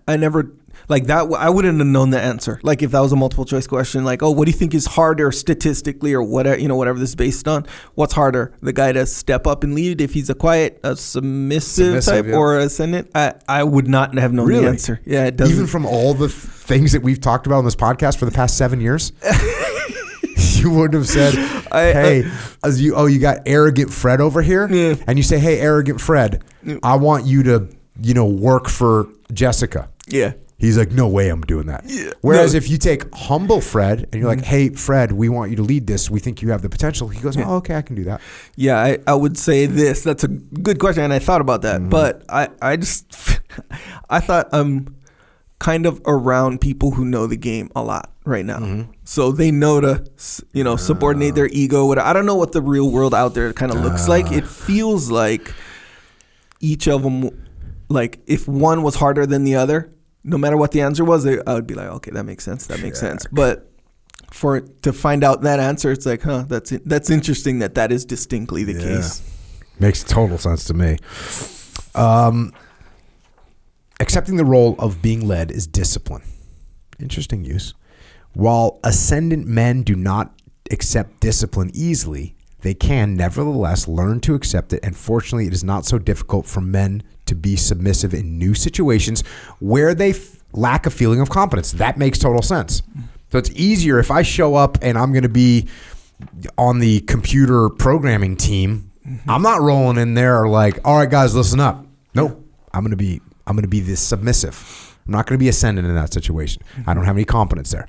Then, if ever they accept without difficulty control by others who are competent, by men whose right to leadership is clear to them. So when I see someone that knows what they're doing, that's why competence is very important. That's why, I went, like one of the first times I talked to the troops at Tradet, to the guys, and I rolled in there and I just had like a little notebook and I had 6 bullet points I was going to talk about. And like we walked out and one of my buddies is like, dude, you freaking squared away. I was like, what do you mean? He goes, dude, you just rolled in there and just put out word.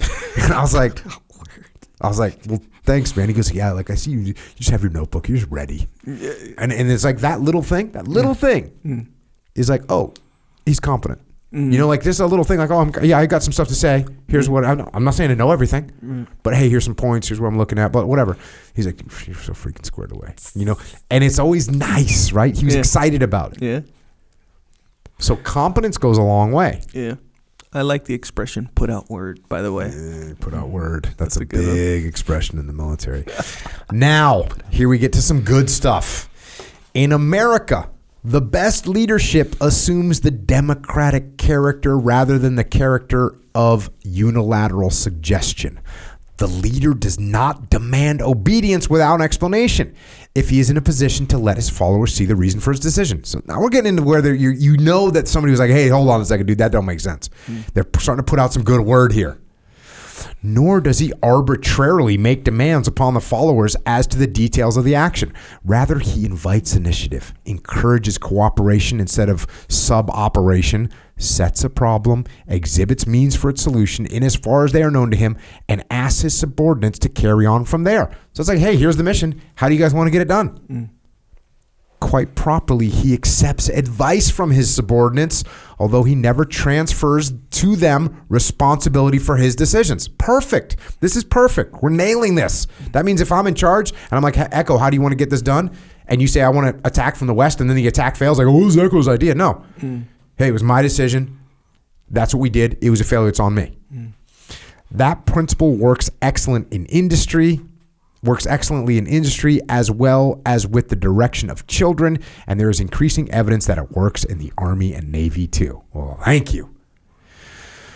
Opposed to such democratic leadership is authoritarian leadership, where the leader commands arbitrarily and the follower, under threat of punishment if he fails, executes the command without participation in the decisions or the exercise of initiative in carrying them out. Boom. Authoritarian leadership sucks. There is no doubt that discipline can be enforced this way, as indeed it has been most cruelly enforced by the Gestapo in German concentration camps.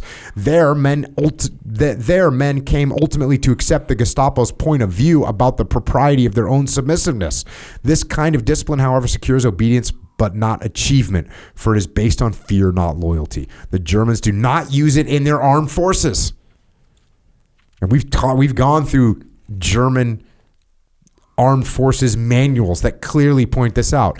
In the Army, they expect leaders to encourage the soldiers to participate in solving problems, to use initiative in their accomplishment of their missions.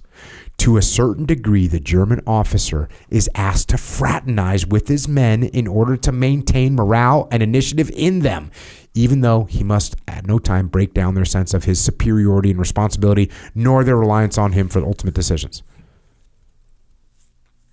So they definitely recognized in writing this that this authoritarian thing, that this imposed discipline was not the deal. It's not good.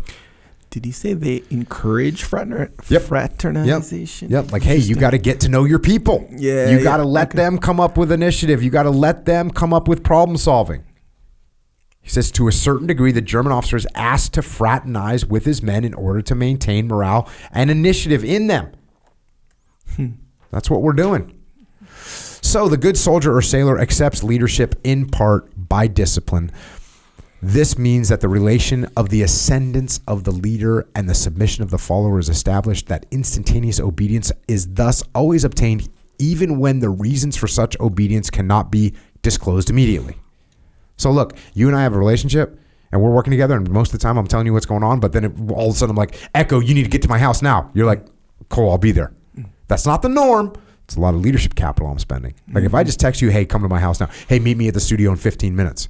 Like maybe I didn't have time to explain that we got a news crew coming in and they want to meet with you or whatever. I didn't have time to tell you all that. It's going to cost me some leadership capital. That's not the optimal way to do it. The follower must have habits of attention and obedience. These habits must, moreover, be firmly rooted in his nervous system. They must become second nature to him. How are such habits formed? By motivation and practice. By practice, this is a rough way to do this. By practice, you teach a dog to salivate when a dinner bell is rung for him, provided he really wants food. You simply always ring the bell before you give him food. At first, the bell means nothing to him, and his saliva does not begin to flow until he sees food. But after many repetitions, this is the Pavlov's dog thing. That new relationship will not keep for life, but it will continue as long as the bell actually leads to what he expects, as long as you continue to give him food after ringing the bell. So it's basically saying like a little bit of Pavlovian training for your dogs. Classical conditioning. E-dogs, classical conditioning. Discipline that arises through drill and practice comes about in the same manner through the building of habits. And it goes into this pretty interesting thing. You see in the movies a lot when the military command is giving attention, right? You heard that, right? Yeah, no doubt about it. It just talks about how that is this fundamental thing that you learn, and it's basic to discipline, because when that happens, like, the leader's going to say something. Like, it's a basic form of attention. And what happens is eventually you get to a point where that's not even being said anymore, but when the leader walks in, people are quiet. They're like waiting for the word. Yeah. You know? I've heard the expression 10 hot, I think they say. Just a modified version. It's the same thing. Yep. Okay, got it. But I got to say that when I got to SEAL Team 1, instead, I don't know where this came from, but it's awesome. In the SEAL teams, you don't say attention on deck, which is what you say when the commanding officer comes on a ship. Okay. They'd say on your feet. And then eventually it just became feet. So like the commanding officer would be like, feet, and everyone would just stand up. Pretty cool. That is cool. Pretty cool. Your feet. Yep. So discipline is calculated to ensure this preliminary attention by placing certain restrictions on behavior whenever an officer is present and appears to be on the scene. When the habit has become second nature, then it is part of the soldiers' or sailors' standard equipment. It can be taken for granted and be presumed when active thought needs to be given to something less routine. So this is just like something you learn. Mm-hmm. When the boss shows up, you're going to be quiet. And then it goes through this. Again and again, military success turns out to depend on good leadership. No kidding. No wonder leadership is considered important when good leaders are so hard to find and take so long to train. Another thing which the follower contributes to the success of the leadership is his pride. A man who is praised can be more easily led than one who is blamed. When the leader criticizes, he will usually speak impersonally, condemning poor work, not the man, leaving the man's pride untouched, letting pride work to make him do better job next time. The leader therefore tries to develop each man's belief in his own indispensability in the unit, as he can do in the course of training by making special assignments to particular men.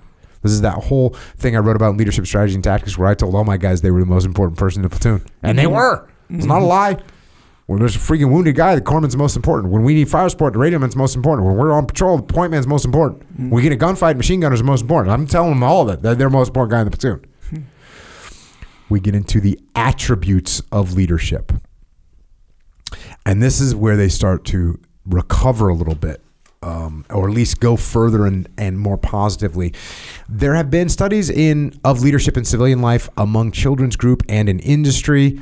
In these studies, the authoritarian attitude of the leader has been contrasted with the democratic attitude. Authoritarian leaders have been retrained as democratic leaders with great success and greatly improved results in the effect of their leadership. Boom, I should just end the podcast right there. Authoritarian leadership doesn't work. And it gives some really good examples. It gives one about a foreman dealing with some union folks. Here it says this, in a study of garment workers in a southern factory, the foreman had the job of training beginners. These foremen received 8 hours of training from a psychologist in methods of increasing personal contact with the workers and of changing their attitude toward their men from an aggressive, high-pressure authoritarianism to a friendly and encouraging leadership. In this relation, the worker came to feel that the foreman was his friend and was working for him as well as for the management. The result of this democratic relationship was a definite increase in morale as well as an increase in productivity. Presently, beginners were able to learn in 1 week which had previously taken 5. This experiment shows that important changes in the ability to exercise leadership can be procured by even a little training of leaders. Just teaching people to be cool. Good leadership never creates slaves. It establishes the feeling of responsibility and initiative in those who are led. See, this is nailing it now. So you probably had a couple different people in the room. There was that one freaking jackass that was like, you people need to just listen to me. If I'm outranking them, they should just lock it up and do what I say. There was an asshole like that in the room when they were writing this stuff. But luckily, the good leaders were able to put these sentences into these paragraphs in here. Out of such attitudes come the best morale, the quickest learning, the most effective action. A subordinate does not need to feel inferior when his superior makes him feel that he's contributing voluntarily to the success of a common enterprise. In fact, the leader himself succeeds only when he assumes the role of commanding servant to his men and to the whole military enterprise. So that idea of servant leadership, and I forget who wrote a book about it, but there's a big popular book, Servant Leadership. Here we are in 1945, the commanding servant.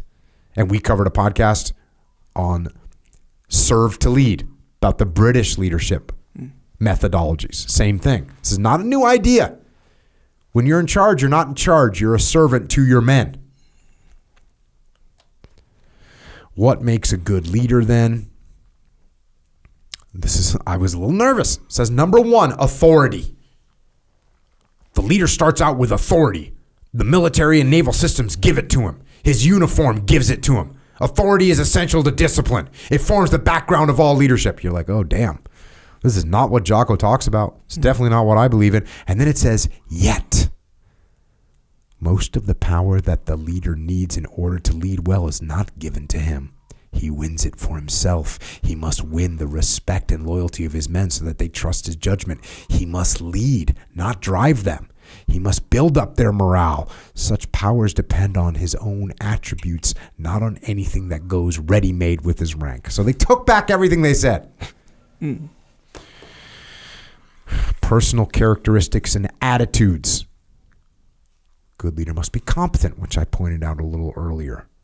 He must know his stuff. Industry must work hard, right? The men must feel that the leader shares the hardships with them. The leader must be decisive, must have a decisive, confident manner. The leader must always be ready to accept responsibility. Yeah, we're talking about extreme ownership. Soldiers and sailors are ready to be commanded, but they have to know what it is they have to do. The leader has to decide this. Not all of his decisions have to be made quickly. Often he can ponder the best course of action. He can take advice even from subordinates, but he must keep for himself all responsibility for his judgment. He cannot shift that to others. Often he has to make a decision, either after consideration and advice or immediately in emergency on insufficient evidence. He must learn, therefore, that good judgment is not tested by its success. Often the best judgment on evidence at hand leads to action that fails when a different judgment might have succeeded. The leader must keep reminding himself of this truth, nor must he blame himself when the best possible judgment under the circumstances proves to have been the wrong one. This is why I wrote a book called Leadership Strategy and Tactics and talked about the iterative decision-making process, because if you don't have all the information, make a small decision and be ready to make adjustments. That's the move. Very seldom do you have to figure everything out in one shot and just make the call. You don't normally need to do that. You can make a little call and you can make adjustments. Closely related to acceptance of responsibility is self-possession. The leader must be a man who can keep his head in emergencies. He must be able to control fear in his men, the gnawing fear that grows out of inaction in the presence of danger. Can he joke when he himself is frightened? He must be able to control frenzy, the wild, pointless, inefficient, and often foolhardy action that may take hold of panicky men. He must be able to keep his head to let his sense of responsibility put him above fear and panic, or at least must not show fear, that fear grips him. Some men find they have this self-possession when they meet an emergency. Some acquire it through training and handling in emergencies and repeated experience with confusion and danger. There are doubtless many who cannot learn it, and they should not be chosen to lead. So there you go. You have a little limiting capacity. If you freak out all the time. Bro, you shouldn't freak out. You should train to not freak out. You should train to not freak out with everything that you do. When you're driving, when your printer breaks, when your kids do something stupid, when you do something stupid, like, you should train to not freak out. You shouldn't use freak out words. You shouldn't use words that are freaked out. What's a freak out word? Catastrophic. Yeah, that's a freak out word. That is a freak out word, isn't it? Like failure. Yeah. Like those kind of words. Yeah. I don't say those kind of words. You know what would have to be happening for me to say something is catastrophic? What? Burning fire in the skies with metal aliens attacking us. Yeah. And then, even then, I'd be kind of fired up. There's no reason to say it. It seems like, I don't know. Look, my catastrophic scenario experience is very limited. Very little. Pretty much zero. But with my imagination, I'm thinking, hey, in a catastrophic situation, aliens, what have you, can I imagine Jocko saying, "This is catastrophic"? No, I kind of can't. Yeah. Some catastrophic language. I mean, Jamie has told me some things where it's like going to be a bad day or like a bad situation. Like maybe there's money, and I've always been okay. Roger that. Roger that's the best term to use. In catastrophic situations, but you're just not going to be. Remember, we had a question on the underground. The guy said he had a catastrophic injury. Oh yeah. And my immediate thought was like, oh, this guy's paralyzed from the neck down. This guy's lost a couple limbs. Mm-hmm. It turned out, what did he have? Like a broken finger or something? No, it wasn't even a torn. Mine was a torn bicep. Yours. His a pec. It was a pec, I think, if I'm not mistaken. Maybe it was a pec. Maybe it was a torn pec. From benching. But for him, it was catastrophic. And as soon as I was like, oh, you got a torn pec. Yeah. Like you can get surgery and get that fixed and carry on with the rest of your life. Yeah. Like, hey, bro, that's not catastrophic. It seems catastrophic in your head. Yeah. Go tell that to freaking Rob Jones. Yeah. And he's like, what are you talking about catastrophic? Bro, I have no legs. And I'm over here running 31 marathons. What? Like, what's your problem? Yeah, so the deal is, okay, so what? How did you say it? You said don't use what kind of language? Don't use extreme panic language. Panic language, yeah. It just sounds bad. Yeah. So catastrophic actually technically doesn't necessarily have to be panic language, but that's an example of something you would use in panic language. No. I'm saying don't use that language unless you can verifiably say that something is catastrophic. Yeah. Yeah. Like if you were in charge of Silicon Valley Bank right now, you could be like, we've had a catastrophic situation. we just went BK. Yeah, right. But even that, I'm assuming if you said it the way you just said it, that's technically not panic language. You're just stating kind of a fact. Okay, just but like on whatever day it was, and you're talking to your the rest of your executive team, and you're like, hey, this is a catastrophic situation. We got to run. Yeah. There's a run on our bank right now, and we need to salvage what we can because we're going down. Yeah. That would be a situation where you'd say, yep, this is a catastrophic situation. Yeah. FTX, the crypto guy, right? That guy, I don't know what he was thinking because he just seems like he's out of touch with reality. Yeah, a little bit. Sam Bankman-Fried, right? Sure. That's his name. See, he didn't. I don't think he actually recognized.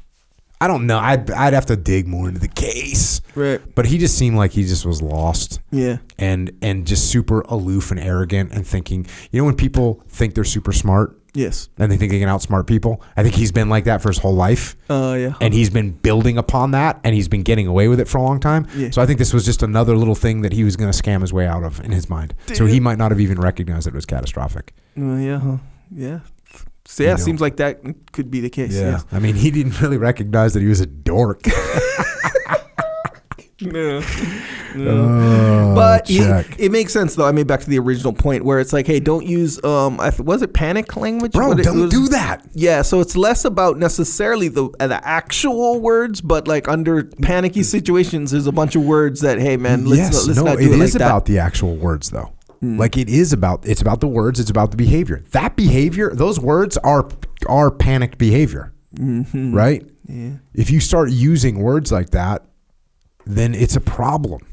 And by the way, now it turns into the boy that cried wolf, right? Yeah. Where when something really bad does happen, like no one really is paying attention to you because you've been saying that the sky is falling or saying that the wolf is attacking for previous parts of your life. Yeah. And now you say something's a real problem and it's like, oh.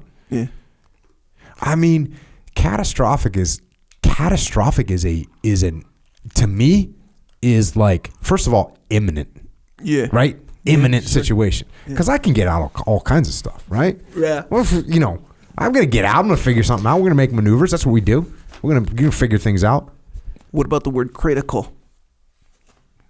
That's a stepstone, right? Mm-hmm. That's a stepstone towards catastrophic. Sure. Most cases not necessary. Right. Yeah, that's why I kind of thought of it, because you're like, when you made the boy who cries wolf analogy, that's true. And actually that's probably in my experience, which is almost none, the most common scenario of why this panicky or catastrophic type language can be so like detrimental. Because you know how I think you just said it today, where if everything is an emergency, then nothing's an emergency, or something like that. Yeah, I'm sure I have said that. I'm certainly that's a very common phrase, right? Yeah. If everything's an emergency, nothing's an emergency. If everything's a priority, nothing's a priority. Yeah. So it's like, stop. If everything's special. If everything's special, nothing's special. If everything's catastrophic, nothing's catastrophic. Yeah. The only thing that's catastrophic is your leadership ability, which is going downhill. So you got to be careful about this. Right? Yeah. You got to be careful about this, because then you end up, people just kind of shrug their shoulders and like, oh, Jocko's running around like a chicken with his head cut off. Man, we used to have some leaders like in the SEAL teams where they would panic about stuff. You know, dumb stuff, and they're freaking out. And you're like, dude, like, no one is listening to you right now. Stop. Stop. Just try and be relaxed. Try and self-possess. The leader is a man who can keep his head on in emergencies. If you can't keep your head on when there's like a DV, distinguished visitor, showing up, like in the SEAL teams, like a DV might be showing up. That's the expression? Yep, a DV, like a distinguished visitor. So it might be a 4-star general, might be a 3-star admiral, might be a member of Congress, might be the vice president or president of the United States. DV showing up. And what do? Freak out, lose your mind. It's like, dude, what is wrong with you? I don't know. And by the way, there's people that DV is like Captain Insano comes out, right? Yeah. Whereas, you know, just like, oh, we got a message from the CO, he wants this. Like, dude, hey, man, commanding officer wants something, let's just get it for him. We don't need to freak out. What are we doing? So let's maintain self-possession. I've never used this expression before, self-possession, but I like it. Yeah. Leader must have integrity and let his men see that he has it. Sincerity builds morale. Hypocrisy gets found out and destroys morale. The leader must play no favorites and let his men see that he plays none. Men of the armed forces want leaders who do not save the dirty work for the fellows they don't like. Leader must work as hard as the men. Again, that's in leadership strategy and tactics. Finally, the leader must have teaching ability. This is a very interesting one. It's the one I don't say. Maybe I need to add it to the list. The leader must have teaching ability. Soldiers and sailors have to learn in order to succeed. They know this and want a man who can teach them what to do and teach them to do it well. It's a very good point that I like. The leader's relations to his men, of course, and this is again where we get back into like, I'm like, thank you. You know, you could see that there were some different people in the rooms, you know. Colonel Pogue is in there with Colonel Hackworth. And Colonel Pogue's putting out some bad word. But then Colonel Hackworth comes in and says, of course, all of the leader's personal qualities have to do with his relations to his men, for leadership is that relationship. The leader must know his men, understand them, be loyal to them, and proud of them, must work with them and for them.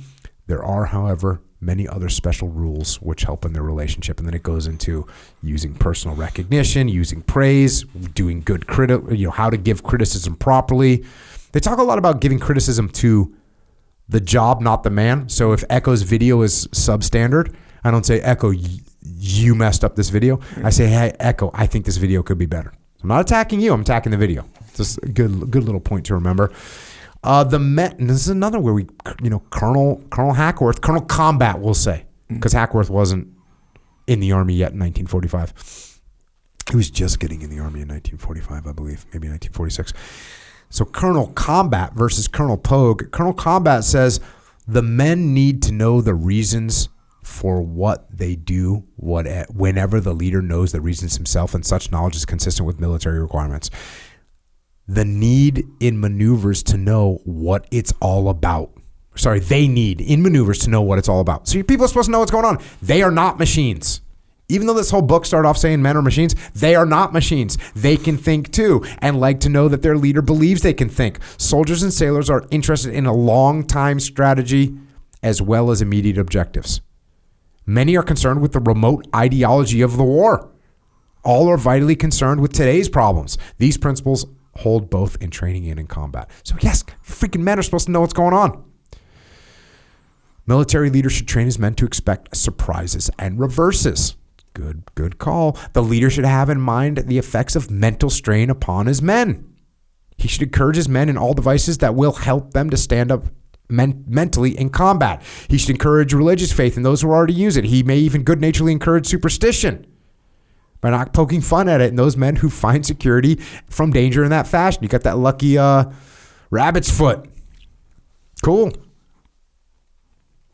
It is especially important that the leader should teach his men the right attitude toward death. He must speak to them as if the important thing were to live for the day. He must keep telling them that death itself matters much less than how you die.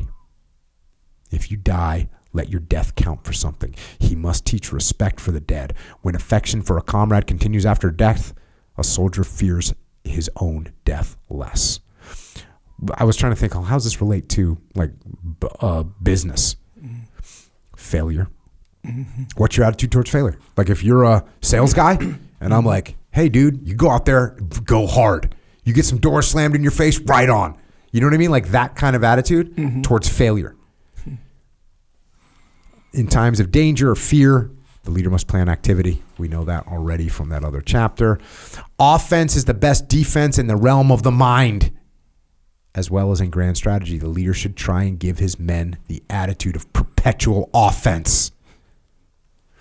A good leader adapts his commands to his subordinates. He needs to have constantly in mind that particular men whose action he requires. The principle holds for the corporal and his squad, for the colonel and his staff. A few succinct words of command will do for one man. More elaborate explanation is needed for another. So you have to talk to people differently. And I might have to address Echo in a different way than I talk to Leif, because Echo might not care what the details are, and Leif needs to know some details of what's going on. And a good leader keeps his immediate subordinates from feeling isolated from him. He keeps contact, be he corporal or colonel. His men depend on him and must know that he has not forgotten them and their mission. He makes himself available to listen to their personal problems and advises them to the best of his ability. So know your men. And then it goes into the leader as a symbol. Although the leader takes account of all these personal relationships between him and his men and uses them as motives in building morale and accomplishing missions, he is to his men in the last analysis a symbol rather than another man. He represents to them the authority to which they are willing, if they have good morale, to submit. Any final admonition to a leader should be, do not let your men down. If a man complains, do not tell him you don't like the service any more than he does. Such remarks destroy the man's confidence in his leader and discourage him from striving for advancement. The leader's rights to personal satisfaction are less than his men's. So your right to personal satisfaction as a leader is less than your men's. For the men depend on him to be what they think their leader should be. They want to be proud of him, and he may have to accept loneliness and many other discomforts in order to give them what they have a right to demand of him. He must find his satisfaction in his own pride as a successful leader. So there's the qualities of a leader. This section is called Selection of Leaders. It has been said that there can be no rigid system of selection of leaders because good leaders differ so much from each other in personality that there would seem to be many different patterns of personality, each of which would succeed as a leader. Such a statement means, however, little more than that a few qualities are essential and the best leaders are still not perfect. So cool. Very hard to judge who's going to be a good leader. It must also be remembered that qualities of good leaders will vary to some extent with the character of the men to be led and the nature of the job. A good leader of college students or a good labor leader might not fit the military requirements. A good leader of a unit of one of the Army's service corps would not necessarily be a good leader of combat troops. Honestly, I kind of disagree with that. I think that if someone truly is a very good leader, then they will be adaptable. The problem is there's very few very good leaders. So, for instance, and so I guess I do agree with it. I said I didn't agree with it, but I do. You know, some companies, while they're in the startup phase, they need that cowboy guy that's making things happen, making deals. Yeah. But then by the time it's time to go public, they need to get rid of that guy. He's a liability, right? This happens. Uber, that's what happened with Uber. You had the leader of Uber, and he was kind of like a cowboy, making things happen, making deals, like doing things that were illegal outside, but he was making it happen. But by the time they were going public, they were like, hey, dude, you got to go, right? But the problem is that he didn't adapt properly. He didn't say, oh, okay, I see, I got to play a different game now. Yeah. Why is that? Because like the state, the current state, whatever that state may be or whatever that current might mean, like the company or the group or the organization is going to behave in different ways throughout different phases, kind of a thing. Especially the leader has to lead in a different way. Like when you got a startup, when you start Uber or whatever, you got like 17 people that work for you. You know them all. Yeah. You can like give them direct guidance every single day. Yeah. When you have 1,000 people, all of a sudden it's like, hey, you need to be a much more well versed in decentralized command. Yeah. You need to give more simple, clear, concise direction. Like all those things come into play. You need to utilize the laws of combat more efficiently. When you're in charge of 7 people, the laws of combat, you can kind of get away with stuff. You don't really need decentralized command. You can give complex orders because you can straighten people out. You can handle a bunch of priorities because you're not that big yet. Yeah. The more people you lead and the bigger your operation, the better you better get at the 4 laws of combat leadership. Yeah. And there's certain levels of, for instance, with the Uber thing, like professionalism. Yeah. Like you can't be the same guy. And if you're a really good leader, that's why I say I disagree with it, because if you're a really good leader, you go, okay, time for me to be more professional, time for me to wear a suit when I go to Wall Street and meet with bankers or whatever, instead of being like, oh, I wear a hoodie. You know what I mean? Like that kind of thing. Yeah, that makes sense. You have to grow up, even in a SEAL platoon. Like as I went up the ranks, I had to adjust myself and be like, oh, I can't be doing that anymore. Yeah. You know? And sometimes I'd be like, ooh, I shouldn't have said that. Yeah. You know, because when you're an E5 in the E5 mafia and somebody screws up, you're like, hey, you freaking jackass. Right. But when you're the platoon commander and someone messes up and you say, hey, you freaking jackass, it carries a lot more weight. You made him look bad in front of everybody. Like it's a problem. You gotta become more mature. Yeah. You know, not even necessarily more mature, but you got to mature as a leader. And in the SEAL platoon, yes, that means you got to become more mature. Yeah. Yeah, that makes sense, actually. Even like on a social level, you can kind of almost feel that play itself out, where you can be with you and your 2 best friends hanging out. You can be swearing, you can say offensive stuff or whatever. But then what if you got your 2 best friends, maybe they're neighbors, maybe and the group starts to get bigger. Yeah. Oh, your best friends' wives are over now. Yeah. And you're over there dropping F-bombs? Like, it's a problem. Exactly right. So, yeah, you kind of got to narrow it down.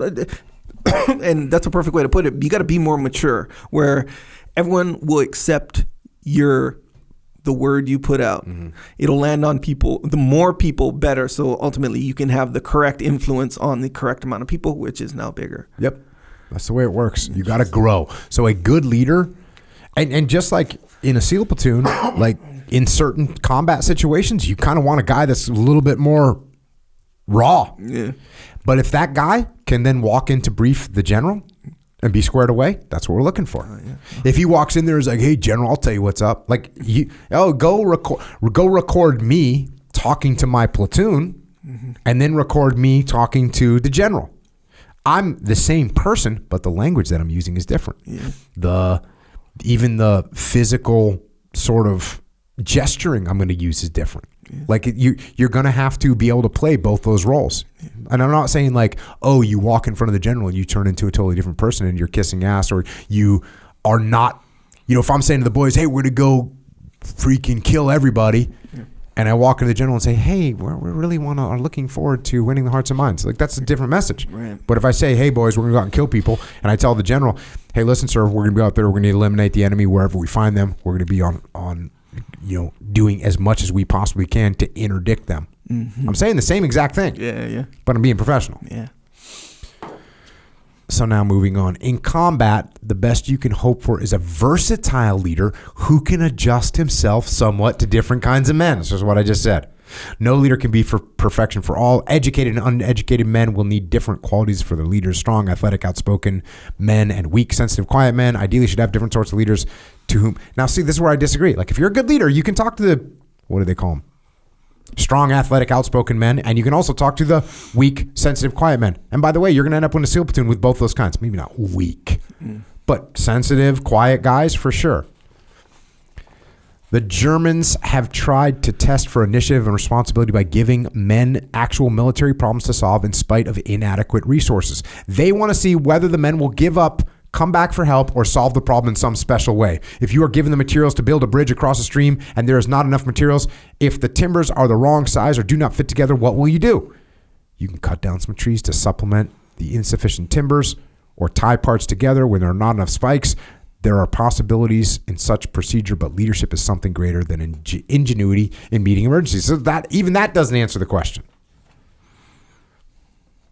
And then it says this: the consequence of all this is that leadership can best be judged by actual performance under the conditions and with the kind of group in question. This is why I had the best job when I was running Trade Ed, because I got to put guys in the actual situation they were going to be in. Mm-hmm.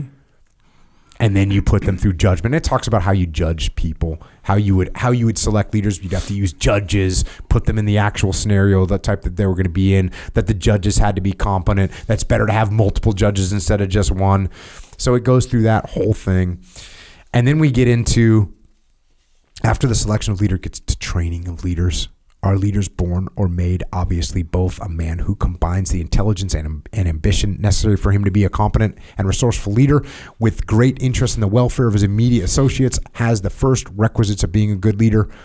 Are intelligence, ambition, and human interest inborn or learned? It depends on how you define these terms. And it goes to talk about some of the stuff we were talking about earlier. The brightest of men are not able to exercise their intelligence when they are over-fatigued, undernourished, in want of oxygen, fevered, or drunk. And they cannot make wise decisions if they are without experience in any given situation. And it says most psychologists use the word intelligence to refer to the native or inborn capacity for learning and for adapting to the environment. Intelligence in this sense cannot be learned. It is inherited. But what a man does with his inherited intelligence, the extent to which a man is ambitious or the extent to which he is interested in his fellows depends on how he was brought up and even upon his environment at the present time. So you got a certain level. This is exactly what I talk about in leadership strategy and tactics. You get a certain level of blessing. You got that certain level of natural gifts, natural talents in every category of being a leader. And then you got to try and improve them. Certainly, there are great differences in aptitude for leadership among men as they enter the Army or Navy. The question of whether these differences are the result of heredity or are the effects of early training and environment has no practical importance in the selection of men for training as officers. They don't even care. Leadership improves with experience. That's factual in most cases, because you can get negative experience and you can become a worse leader, right? Mm-hmm. Leadership can be learned given some aptitude and enough motivation. That's totally true. Competence can be acquired with intelligence, motivation, and practice. That's true. Interest in other men can be increased by motivation, and that means that the man who wants to become a good leader can make his men a special object of study. Teaching ability and clarity and confidence of command follow along as soon as the would-be leader has his attention fixed on what his men are getting from him instead of what he thinks he is giving to them. Civilian studies on training leaders in industry and in dealing with children all show that it is possible to learn by voluntary effort to take the follower's point of view and see from their angle, and so to become more effective leaders. Boom. Hoo-yah. Totally awesome statement. You can learn how to take other people's perspective, and when you understand the perspective of the people that you're leading, you will do a better job. Even decisiveness can be learned. If the would-be leader cannot make up his mind quickly, let him make it up slowly, taking advice.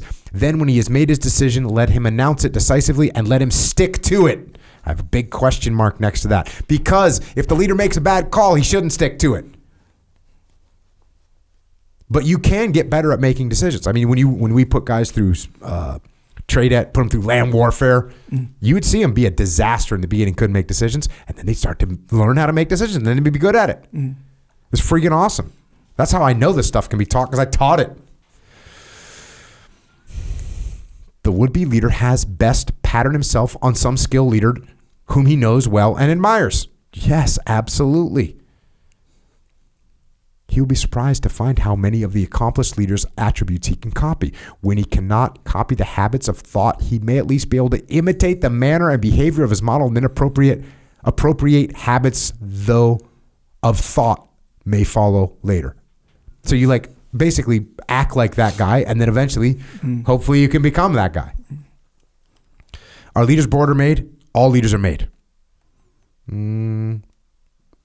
Makes you think, oh, wait a second. And then it says, whether the aptitude upon which they build is inborn or learned cannot be said.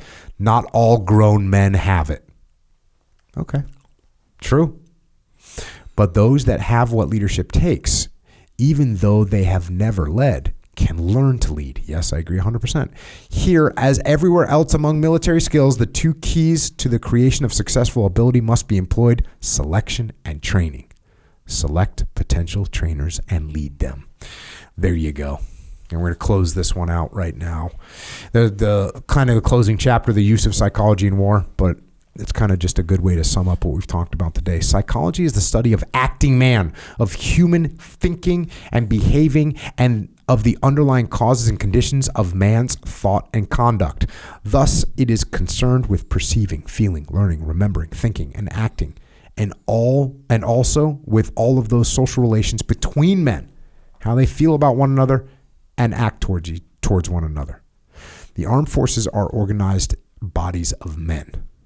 To make military organizations efficient, you have, therefore, to know about the capacities and limitations of men, about differences among men, and how one man can be best at one job while another is best at a different job, and about the ability of men to have their abilities changed by training. You have also to know about men's motives and their personalities, about their adjustment in novel situations, about how they learn to like to do what they have to do, about how and why they break down when adjustment is impossible. And you need to know about their social relations in leadership and followership, in panic, in accepting and spreading rumor. All that is psychology, which the military man needs. And there you have it. Thinking, about what we're thinking, about what our boss is thinking, about what our team is thinking. That is psychology, which, yes, the military man needs, but I'll tell you what, all human beings interacting with other human beings, we all need more understanding. So there you go. Echo Charles. Yes, sir. Speaking of need, Yep. we need to fuel ourselves. We do. We need to get fuel in ourselves, and that's why we have Jocko Fuel. What do you got? I'm fueled up right now. Yeah. As a matter of fact. I'm with you. So, yes, Jocko Fuel. Okay, now, did we shift a paradigm? Yes. Yeah. So if you talk about energy drinks, we shifted that. Energy drinks are no longer unhealthy. Well, as far as we're concerned. Ours are not unhealthy. Not unhealthy. Actually, completely healthy. I gave one to we were doing some improvements on our house. One of the contractors came by. Super nice guy. Mm-hmm.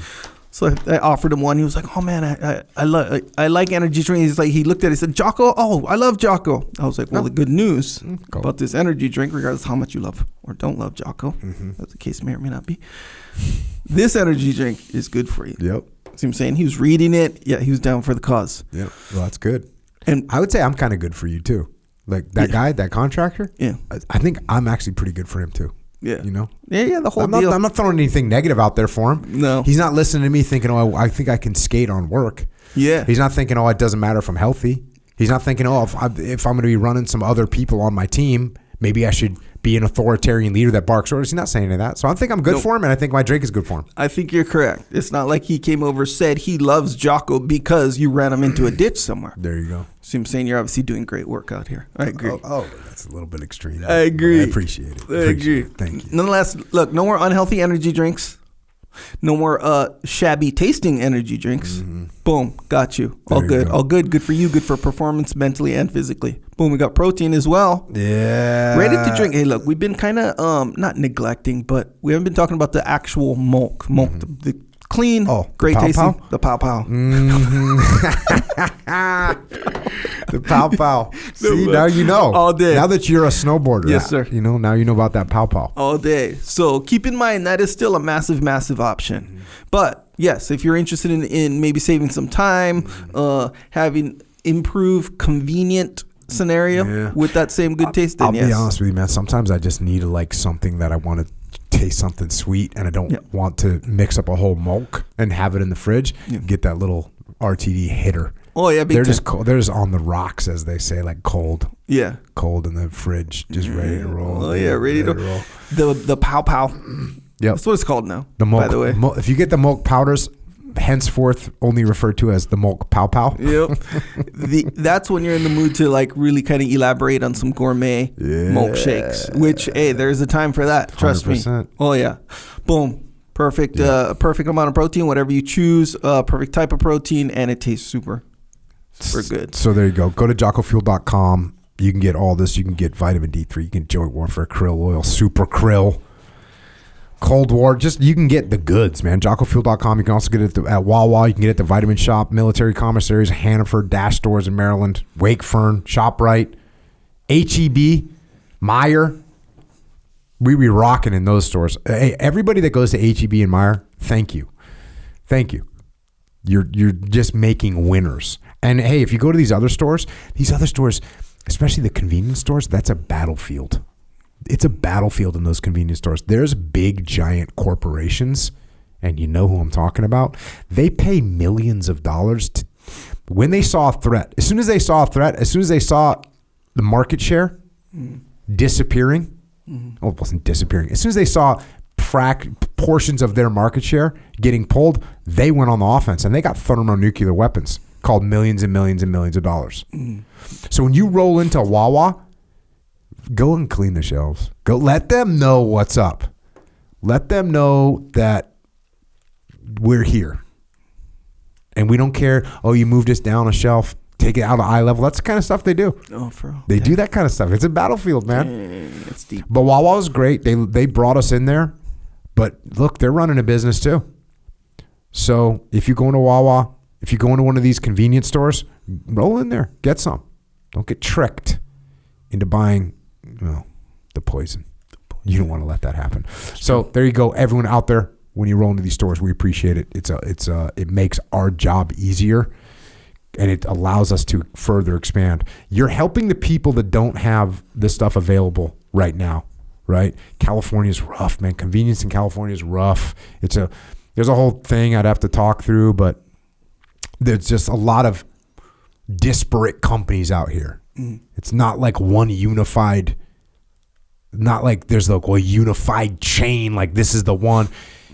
Even the ones that you might think of off the top of your head, a lot of those are owned by very small franchisees that only have one or two stores. And it's just, we're working on it out here on the West Coast. We're working on it. But everyone that's in the Midwest, in Texas, that you're making it easier for everybody, for us to get this to everybody. So thank you. Thank you for that support. And the stuff is clean, man. And by the way, I forgot to tell you, I forgot to bring them, but we have milk cookies, right? I just had back-to-back milk cookies before I came here, back-to-back. And the first one, I just had it, and I was like, damn, bro. Yeah. So they're good to go. Yeah. They're good to go. I knew they were going to be good to go when Freya, my oldest daughter, she sent me a text like, milk cookies. I hadn't had one yet. She's like, milk cookies, GTG. GTG. Good to go. So anyways, I had 2 before I came here. The first one, normal, dry, we'll say. The next one, I straight poured a glass of milk. There's a chocolate chip cookie, bro. I dipped it like I was drinking like I was eating a freaking whatever, Toll House. Yeah, I understand. Only Toll House, you got downside. Oh, yeah. You're like, oh, can I have a Toll House and some type 2 diabetes, please? Oh, can I? Yes. No. No. My body said no. Yeah. Then you crack open that milk cookie. So good. Yeah. So good. And I dipped it in milk. Like I was in the next level. Yeah. You know when you're having I don't want to say like an out of body experience, but when you're just, when you're like, you have a paradigm shift. Yeah. Paradigm you already brought this up, so I'm allowed to say a dorky word. Yep. I had a paradigm shift where I was like, wait a second, I'm literally having a chocolate chip cookie right now with milk, by the way, and I'm completely no downside. Yep. I'm getting stronger as I eat a chocolate chip cookie. Yeah. That's a paradigm shift in the world, right? That's Nobel Prize. That's Nobel Prize, right? Yep. I can't refute that. Is it not? It is. Like I'm eating a chocolate chip cookie with milk. And I'm getting stronger, smarter, faster, better, more healthy. It's good for you. Good for you. Straight up. So is that not Nobel Prize? I don't know who runs that thing. Yeah. Right? Let's talk to him. Yeah. Let's at least get it out there. See what up. Yeah. See what up. I understand. And I feel the same exact way. And I'm with you with the milk thing. Like I think I'm to the point in my life, thankfully, where I'm going to have one when I get home right now. I'm having milk and cookie. You're thinking about it right now. Milk and milk cookie. You know? Well, thankfully, I don't have to enjoy cookies without milk right now. So milk is a necessary part of the cookie experience. Yeah. So yes, milk cookie, milk. Hey, look, if you're lactose intolerant, but get the lactose free. Yeah, you can That's do no that. problem. No problem. No problem. No problem with that. You're still on the path on that one. And yes, you get to enjoy your milk and cookies. Yeah, it is. It was a moment like to eat the first one and be like, wait a second, and then just break out. Yep. You know how you got the cups in your house that have like a wider mouth, they're bigger. Yeah, Sam Harris gave us some good ones. Did he? Yeah, the waking up ones. They're big. Oh yeah, all day. I know because I literally the last milk I had was in one of those cups. Well, there you go. I broke out one of those, except for mine wasn't a Sam Harris one. Mine said "Get after it." I think you might know the one I'm talking about. So there you go. Milk and milk cookies. You can order those. I think those are only right now at JockoFuel.com. So go get some of those. They're freaking outstanding, and you can have a cookie and get stronger. And look, I'm sure someone's listening right now that's part of the Nobel Prize thing. Let me know. Just let me know when you want me to show up. The team, we'll bring the team in. Because look, I don't get all the credit, right? No, I'm not getting the credit. It's not me. No, it's the team. Sure. But as the face of the cookie, maybe I get the Nobel Prize for it. Sure. Nah, I'd pass it on to the troops. The troops are getting it, but someone deserves it. All right, cool. You're so humble. Also, OriginUSA.com. If you need jeans, if you need boots, if you need a jiu-jitsu gi, which you do. If you're not training jiu-jitsu, you should be. If you need hunt gear, go to OriginUSA.com and get some American-made gear.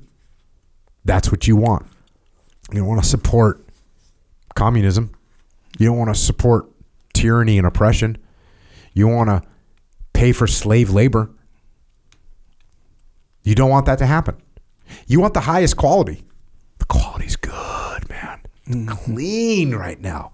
We're just getting better all the time. Yeah. We're constantly looking and improving everything that we're doing. So OriginUSA.com, get yourself some American-made everything.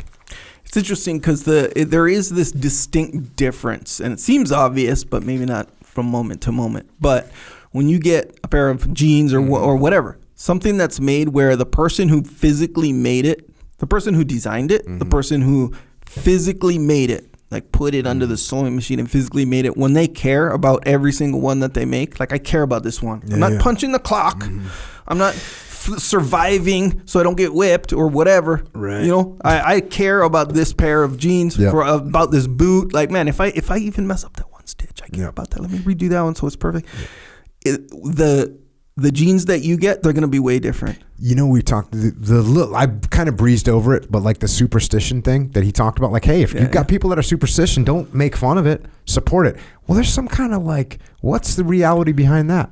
What is the reality behind there's a little bit of a curse when you get a pair of jeans from a sweatshop that people were harmed, that the environment was harmed to make. You may not feel that, but you might. And now if you put on a pair of Origin jeans, you put those on and you know that those things were made by freedom. Right? And all of a sudden, you know you've done something positive for the universe, and the universe probably knows that too. Yeah, sure does. True story. There you go, man. Get that karma. Good karma. Good karma. Right? Is that a thing?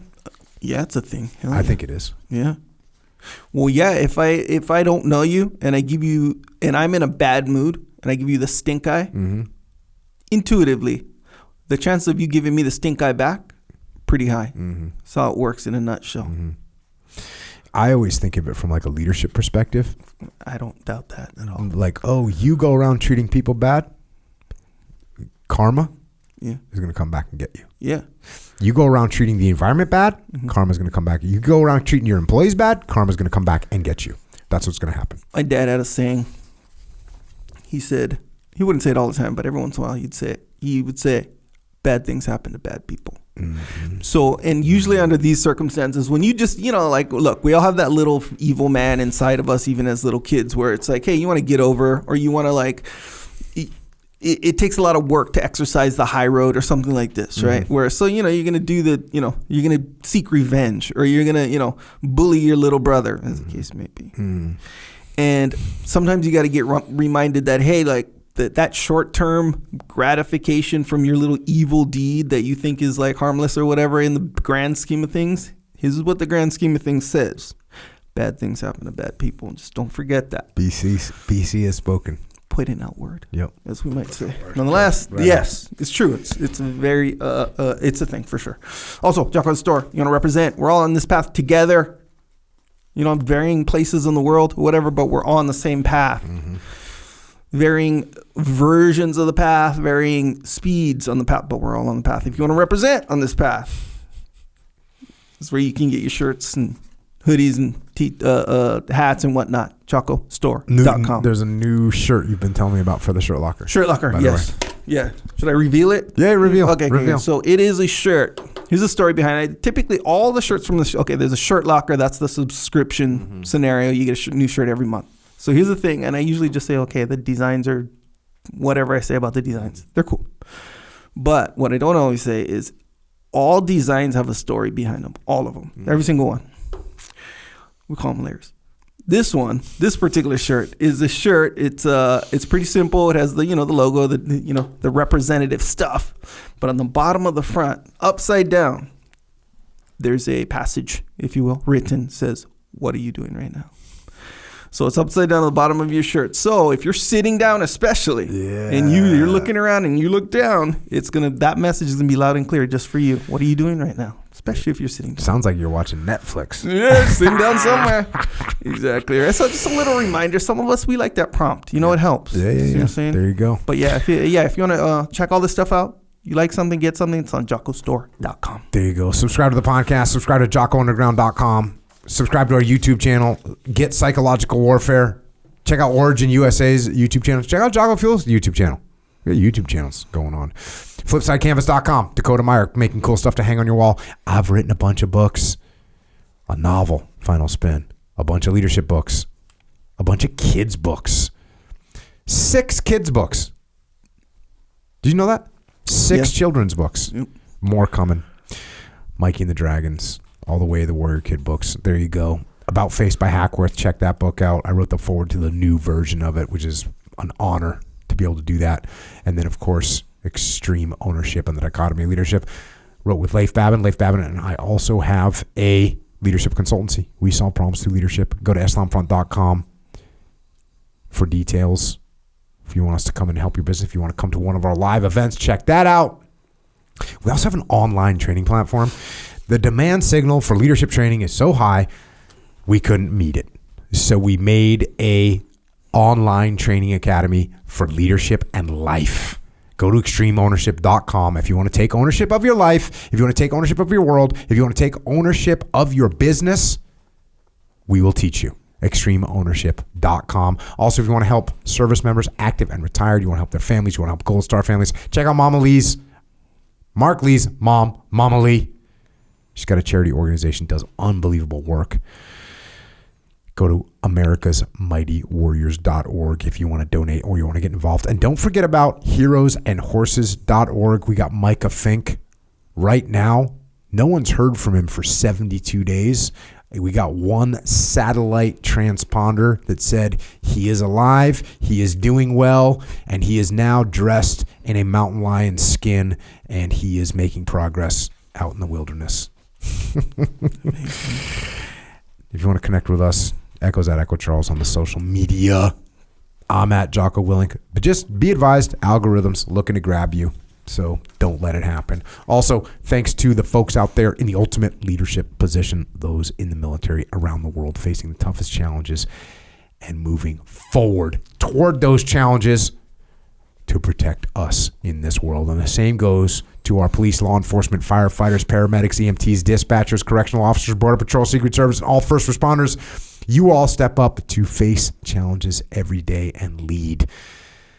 So we thank you for keeping us safe. And to everyone else out there, pretty early on in this book today, we covered the fact that fear and anger and frustration and any emotion can be diverted from flight to attack. And it gets diverted by you. You're the one that gets to divert it. You get to decide whether you run or whether you fight. You get to decide whether you curl up in a ball or you curl your fist to brawl.